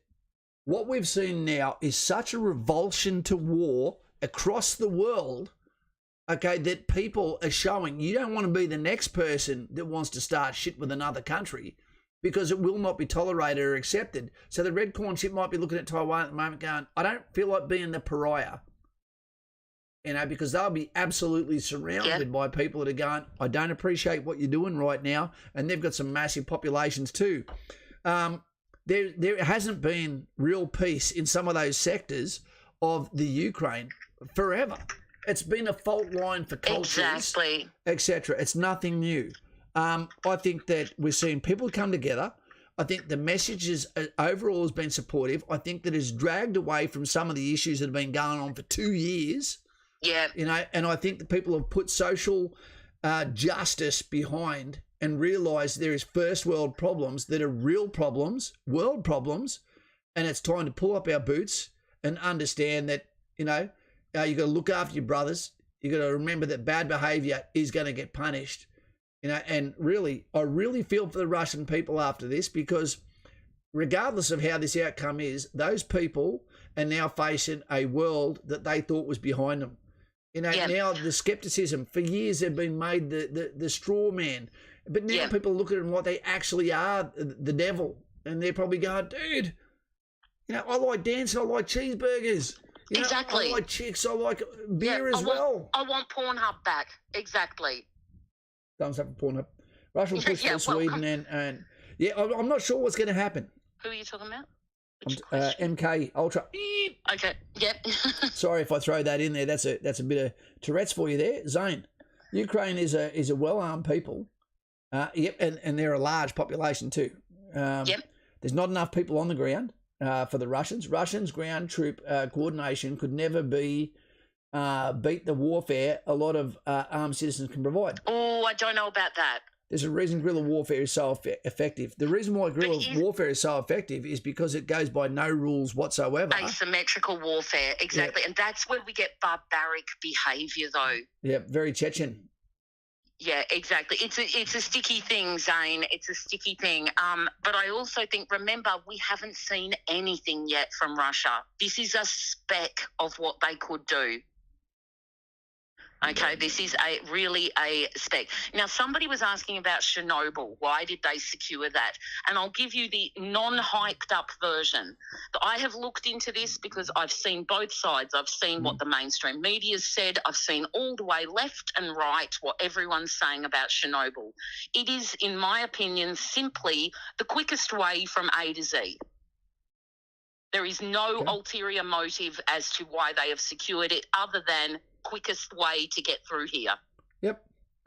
And they've already said that, to some levels of intelligence, you don't need to drop a bomb if you let one just leach out. Exactly. But I've looked into that too, and I believe the spikes in the radiation are probably, it makes sense to me that there has been a lot more heavy vehicle traffic, and that makes sense to me. But the people also know for more than a decade, people have been living beside Chernobyl because the rent is cheap by choice. It's which way the wind blows is what it really comes down to. Remember, the English sheep are only just starting to be able to be eaten again. There's an excellent question from Check Down Under. Okay. Guerrilla warfare can be fought if Russia took the gloves off, so to speak. You've got to remember, like I said before, every action has a reaction. The way Russia used to fight was not in the laws of armed conflict like we have to fight. If they revert back to that as a reaction to guerrilla action, what you might see is some real medieval shit going on where people walking up and saying, here's some flowers for your pocket. No worries. Yeah, bam, bam, bam, bam. And she might have been evaporated. Yeah, we don't want that. Jay Hayes had a good question, and it's a fair question, and it's not really something I'd thought about. North Korea has been quiet for a long time now. Should the world be wary of them popping back up at some stage? Because they are friends. Well, with doesn't that Russia. tell you that there's a narrative where they want you to be scared, and at the moment Exactly. you're already scared, so they didn't need to push that narrative? Yeah, exactly. We're starting to breed the narrative ourselves. They planted the sunflower seed of it, and it's growing. Yep, they're a population smaller than us, with no capability whatsoever. Who, basically are dominated. Yep. They're starving too. Please, let's remember a lot of this. Don't underestimate the home country's people's feelings. Yeah.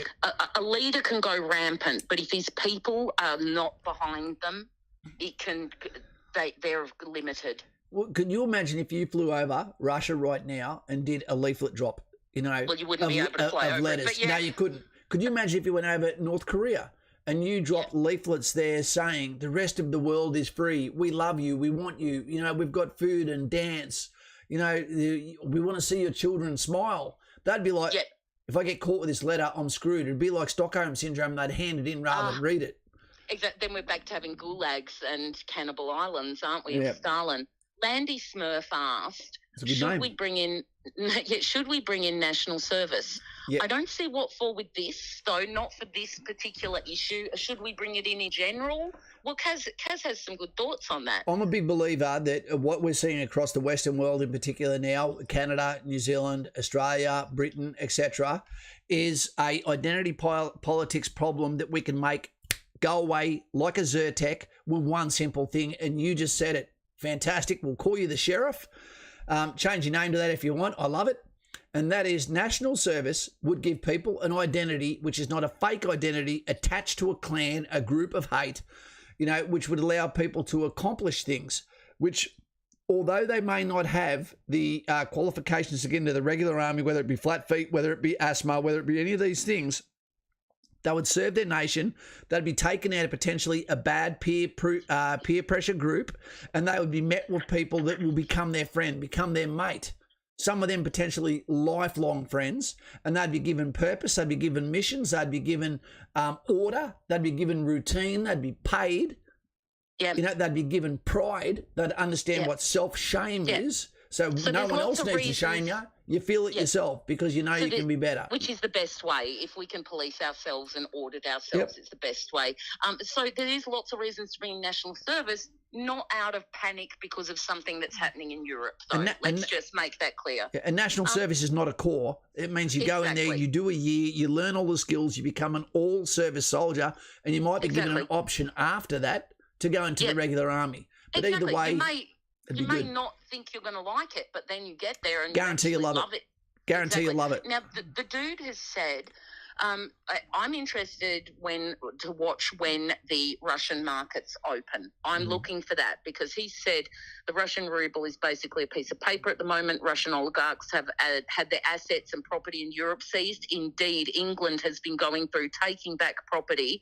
So a lot of people suggest we should do that here with the big red corn chip. But let's just see what happens. We might if we have to. Well, we say follow the money. That's where it hurts. Exactly. No more villas in Italy, no more Monte Carlo casinos. Look, individually, the dude, he is done. Has got to be his last hurrah. I don't see any off-ramp for that Putin as an individual. I'm just hoping he doesn't make it so there's no off-ramp for the Russian people. Joel, they have reached the capital, but I don't believe in mass yet. No, they haven't taken the capital. They are there. They're near the palace even and the actual capital thing, but they have not taken it or secured it. Like you said, what was it, the third step? The third step is the occupation of the defence. Right, they're not there yet. They're in the second phase, right? Yep, the attack is still there, that's even when they push past that. Everything they secure needs to be hardened as they go, then reinforced, and then rebombed up, so to speak, and they go from there. Okay. Mindflower has just said... Oh, sorry. Sorry. Horseboy is new, right? But he's cracking me up. He said, what would be the cost of getting a phone cradle for Kaz's phone? I've got one. That phone the whole time is true medieval shit. I've got one, but, rudimentary. Someone's got to go back to what works. We try it and it doesn't work. We have tried a lot of things. Don't worry. We're always improving. This will improve. mind blower. We're going to look at going over to at the moment because remember I might be out of town for a month. Let's rehash that one quickly. The people of Lismore, okay, at the moment they're in a really bad state. You know, we've got Katie Dennis bad. today, Dennis Davies, and her 3 children and husband were on top of a roof, and there was no help coming. Carl Stefanovic was there from Channel 9, and he looked like he was breaking down, seeing these people saying they could hear screaming coming from the house next door. So basically, I might be going away for a month. If I let a family that's just lost their brand new house, I went to Rwanda with this guy. You know, that's where a lot of my compassion came from, that I'm going to let them have this house for a month, see what happens. Yeah, exactly. Okay, now back to the chat. Sorry to cut you off, but it's moving quick. We've got... Can I answer this one quickly with Mind Blower? Please. Mind Blower said the military is a great job. Totally agree. It is. Let me explain something to you. When you go to work at Commonwealth Bank, when you go to work at, no matter what your job is, you know, when you get a job in the military, you know where you're going to be 4 years from now, 10 years from now, pretty much, unless you choose to stop or you get injured in doing your job, career. So basically, and it is a calling, everyone's the same as you. So when you rock up every day at 7:20 getting ready for roll call, you know, what occurs is you swap stories. You talk about what's going to happen today. You might go and do boxing. You might go and do running. You might go and do a weight circuit. There might be a whole bunch of things you do. Then you come back and have coffee, you know, with maybe your mate's wife if he's outfield. And then from there, what happens is you come back and do your training and then say, why can't we be knocked off and go to the beach at 10 o'clock in the morning?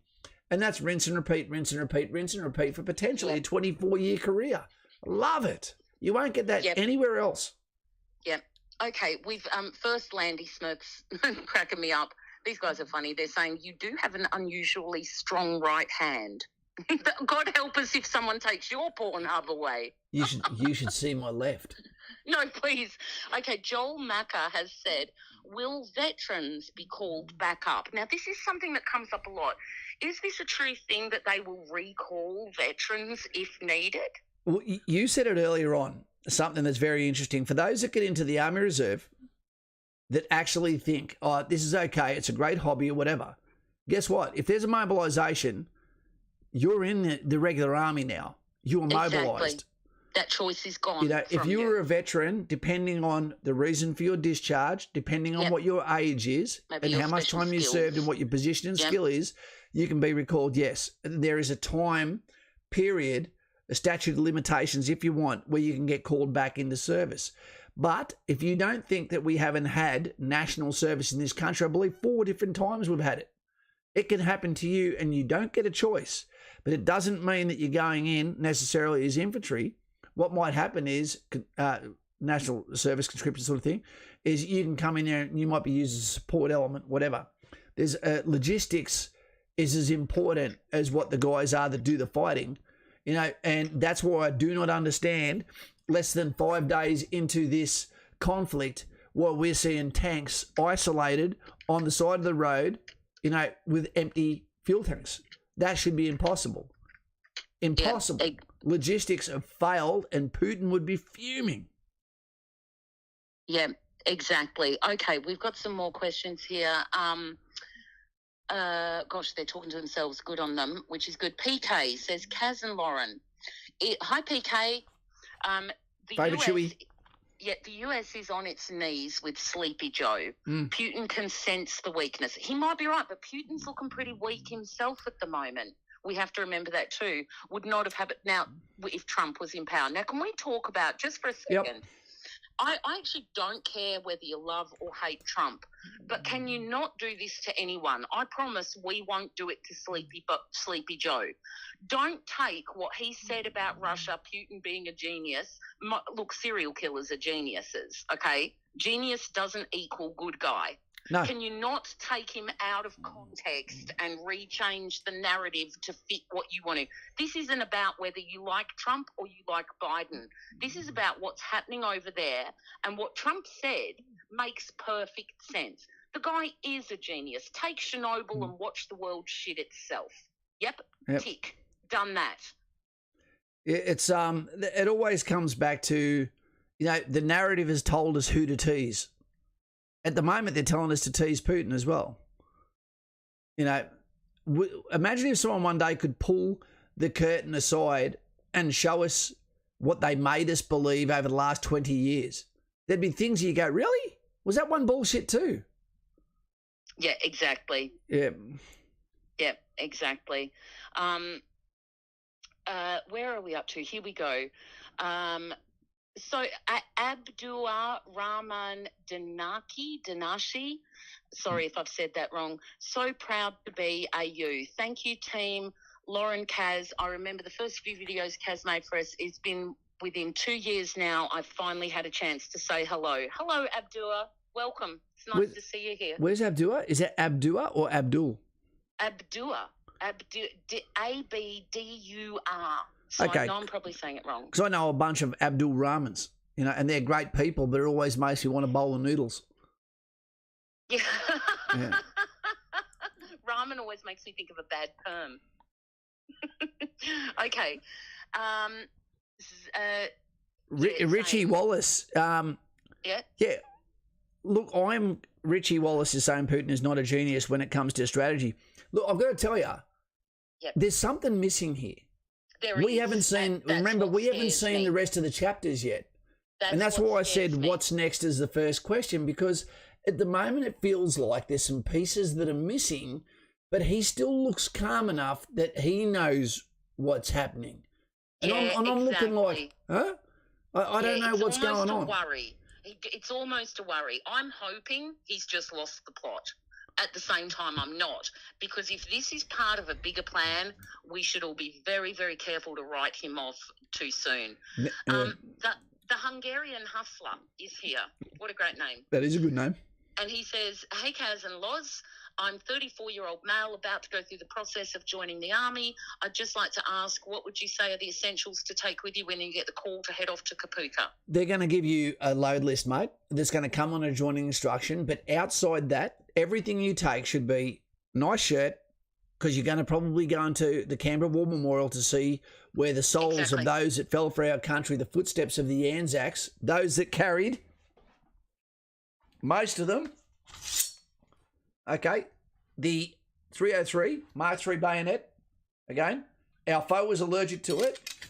You will be going there unless there's a COVID restriction, which I don't believe there is, and it also means that your march outs should all be in person as well as your enlistment ceremonies. But what you should take... of someone too that you love, or your dog, or your neighbour's dog or something. Take photos of things that give you inspiration, you know, and the people that you most want to be looking at you and feel like they're looking at you, that you don't want to disappoint. But also what allows... you human. It does. It makes you human. The instructors will come in, especially if you put some fake news, a pretty girl that looks like a normal photo, and they go, if she's going to be here at the march out, the last thing we want to do is treat him like shit so she hates us.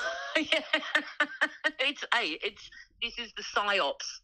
Yep, bullshit to them and say, my mum is single and she is hot. Please don't go near her. And you watch, you'll get treated well through the entire period.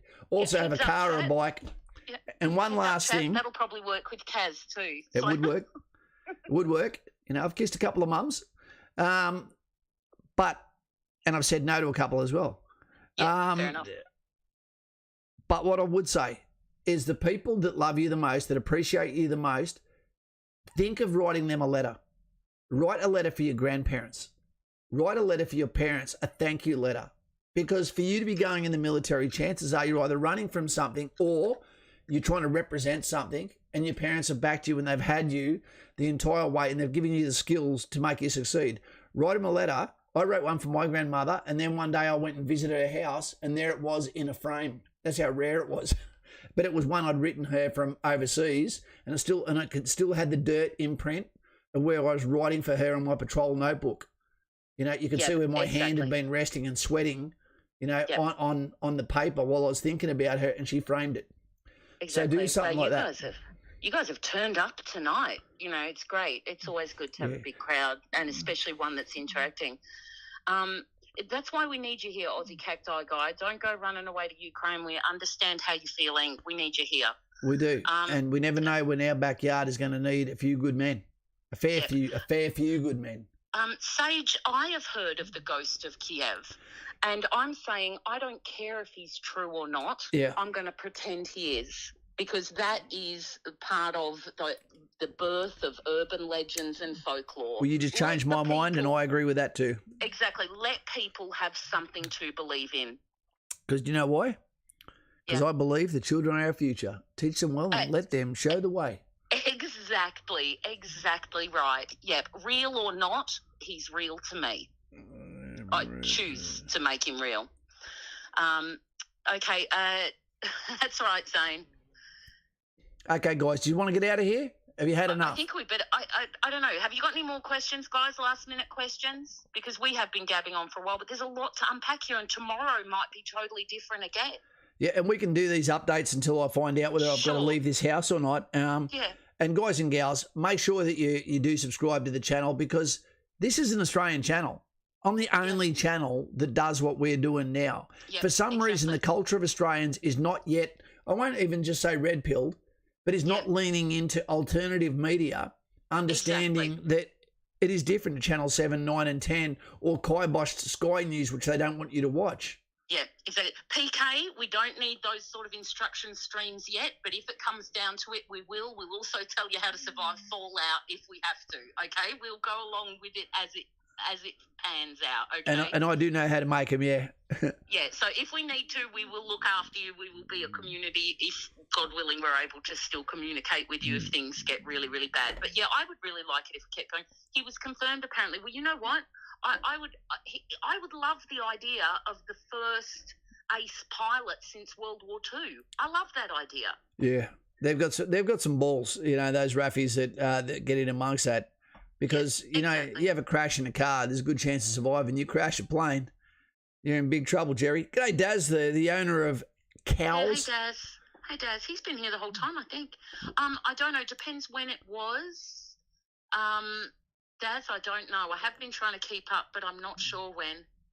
Can I just make one statement here? Please do. It's your show. How the hell has YouTube allowed us to talk about this subject?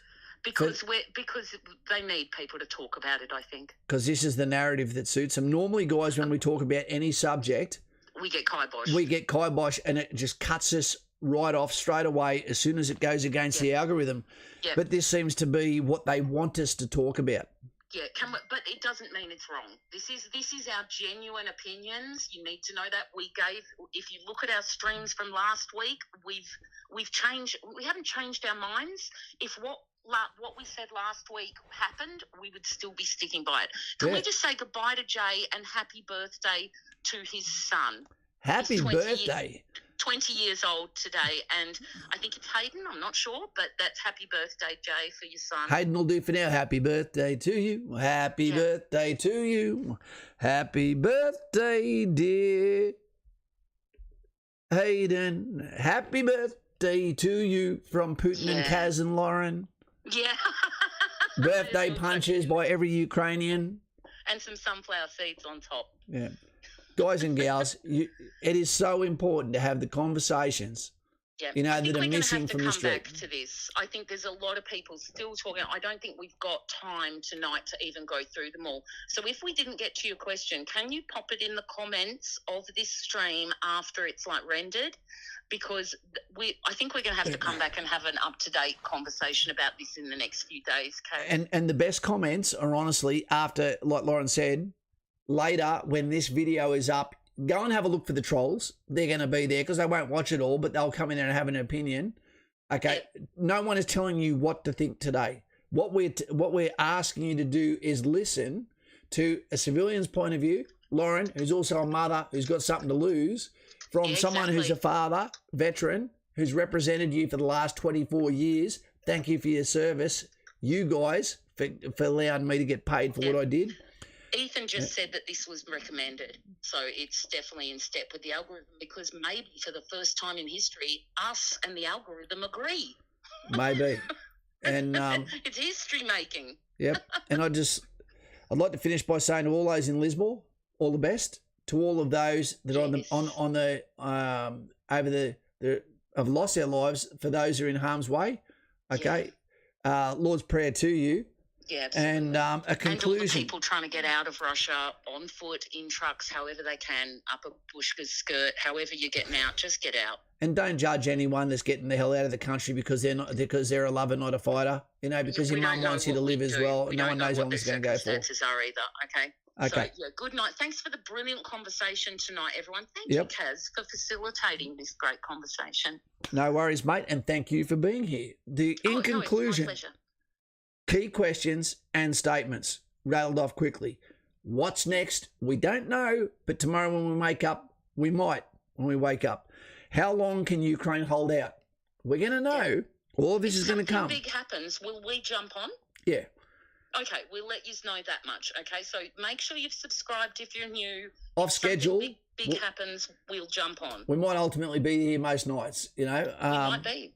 How long that's will okay. individual courage last? There's a well of courage. When it runs out, that normally turns into mental health, you know.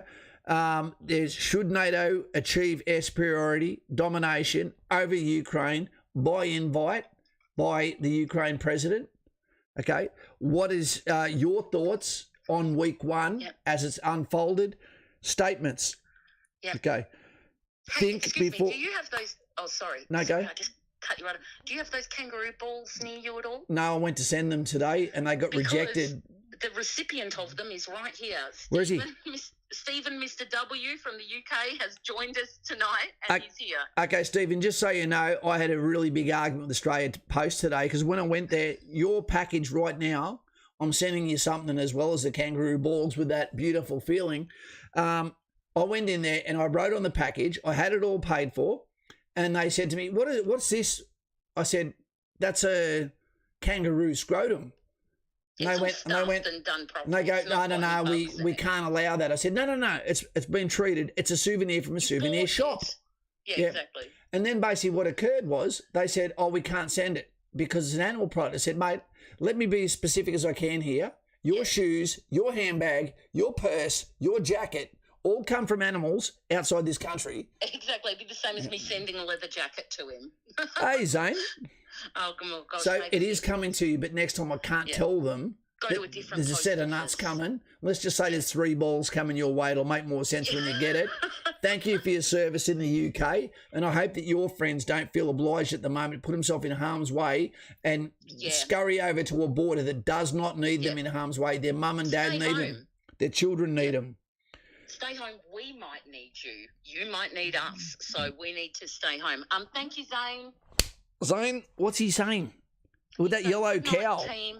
Good night, team. Very refreshing to have a conversation with logic and thought.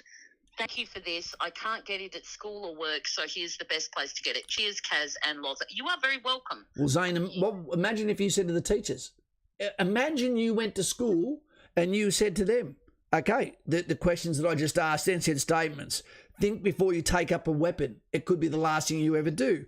Reaction creates reaction. Okay, your family needs you too. Things will get a lot worse before it gets better, and welcome to asymmetric warfare. Exactly. If you brought that up with your history teacher, with your English teacher, whatever, would they say, oh, that's boring? You go, well, that's affected my goddamn life more than my phonetic ability to explain information on a matter that I may never use in my life. It'd be very interesting to see what a school teacher thinks about this one. Yeah, it would be. All right, guys, you guys have been cracking me up tonight and giving some really great comments. I know I missed a lot, but it was moving quick, and we had at one stage nearly 170 people here at once, so it was maybe even more than that, so it was moving quick. So thank you for your patience. Myron's got blonde hair. I am blonde, that's right. You have to excuse me. I just got a little woman brain. It's all right. Let's say goodnight to Mr. Putin, and it's time to go. It is time to go. Oh, sorry. Beta male, not an alpha male. Beta male, you're a beta male, not an alpha male. What a shame. Mommy's boy. Anyway, I had a great time. Thank you very much. And you know what? Good. Feather in your hat, because it was very respectful tonight, and I really appreciate it. Yeah, no, same to you. No, it really was. And we got to be. We've got to be. We're still on and live. Truthfully, this is our chance. We're still on I know live. it sounds awful. If we can... What? We're still on live. Well, get off it. Okay. See ya.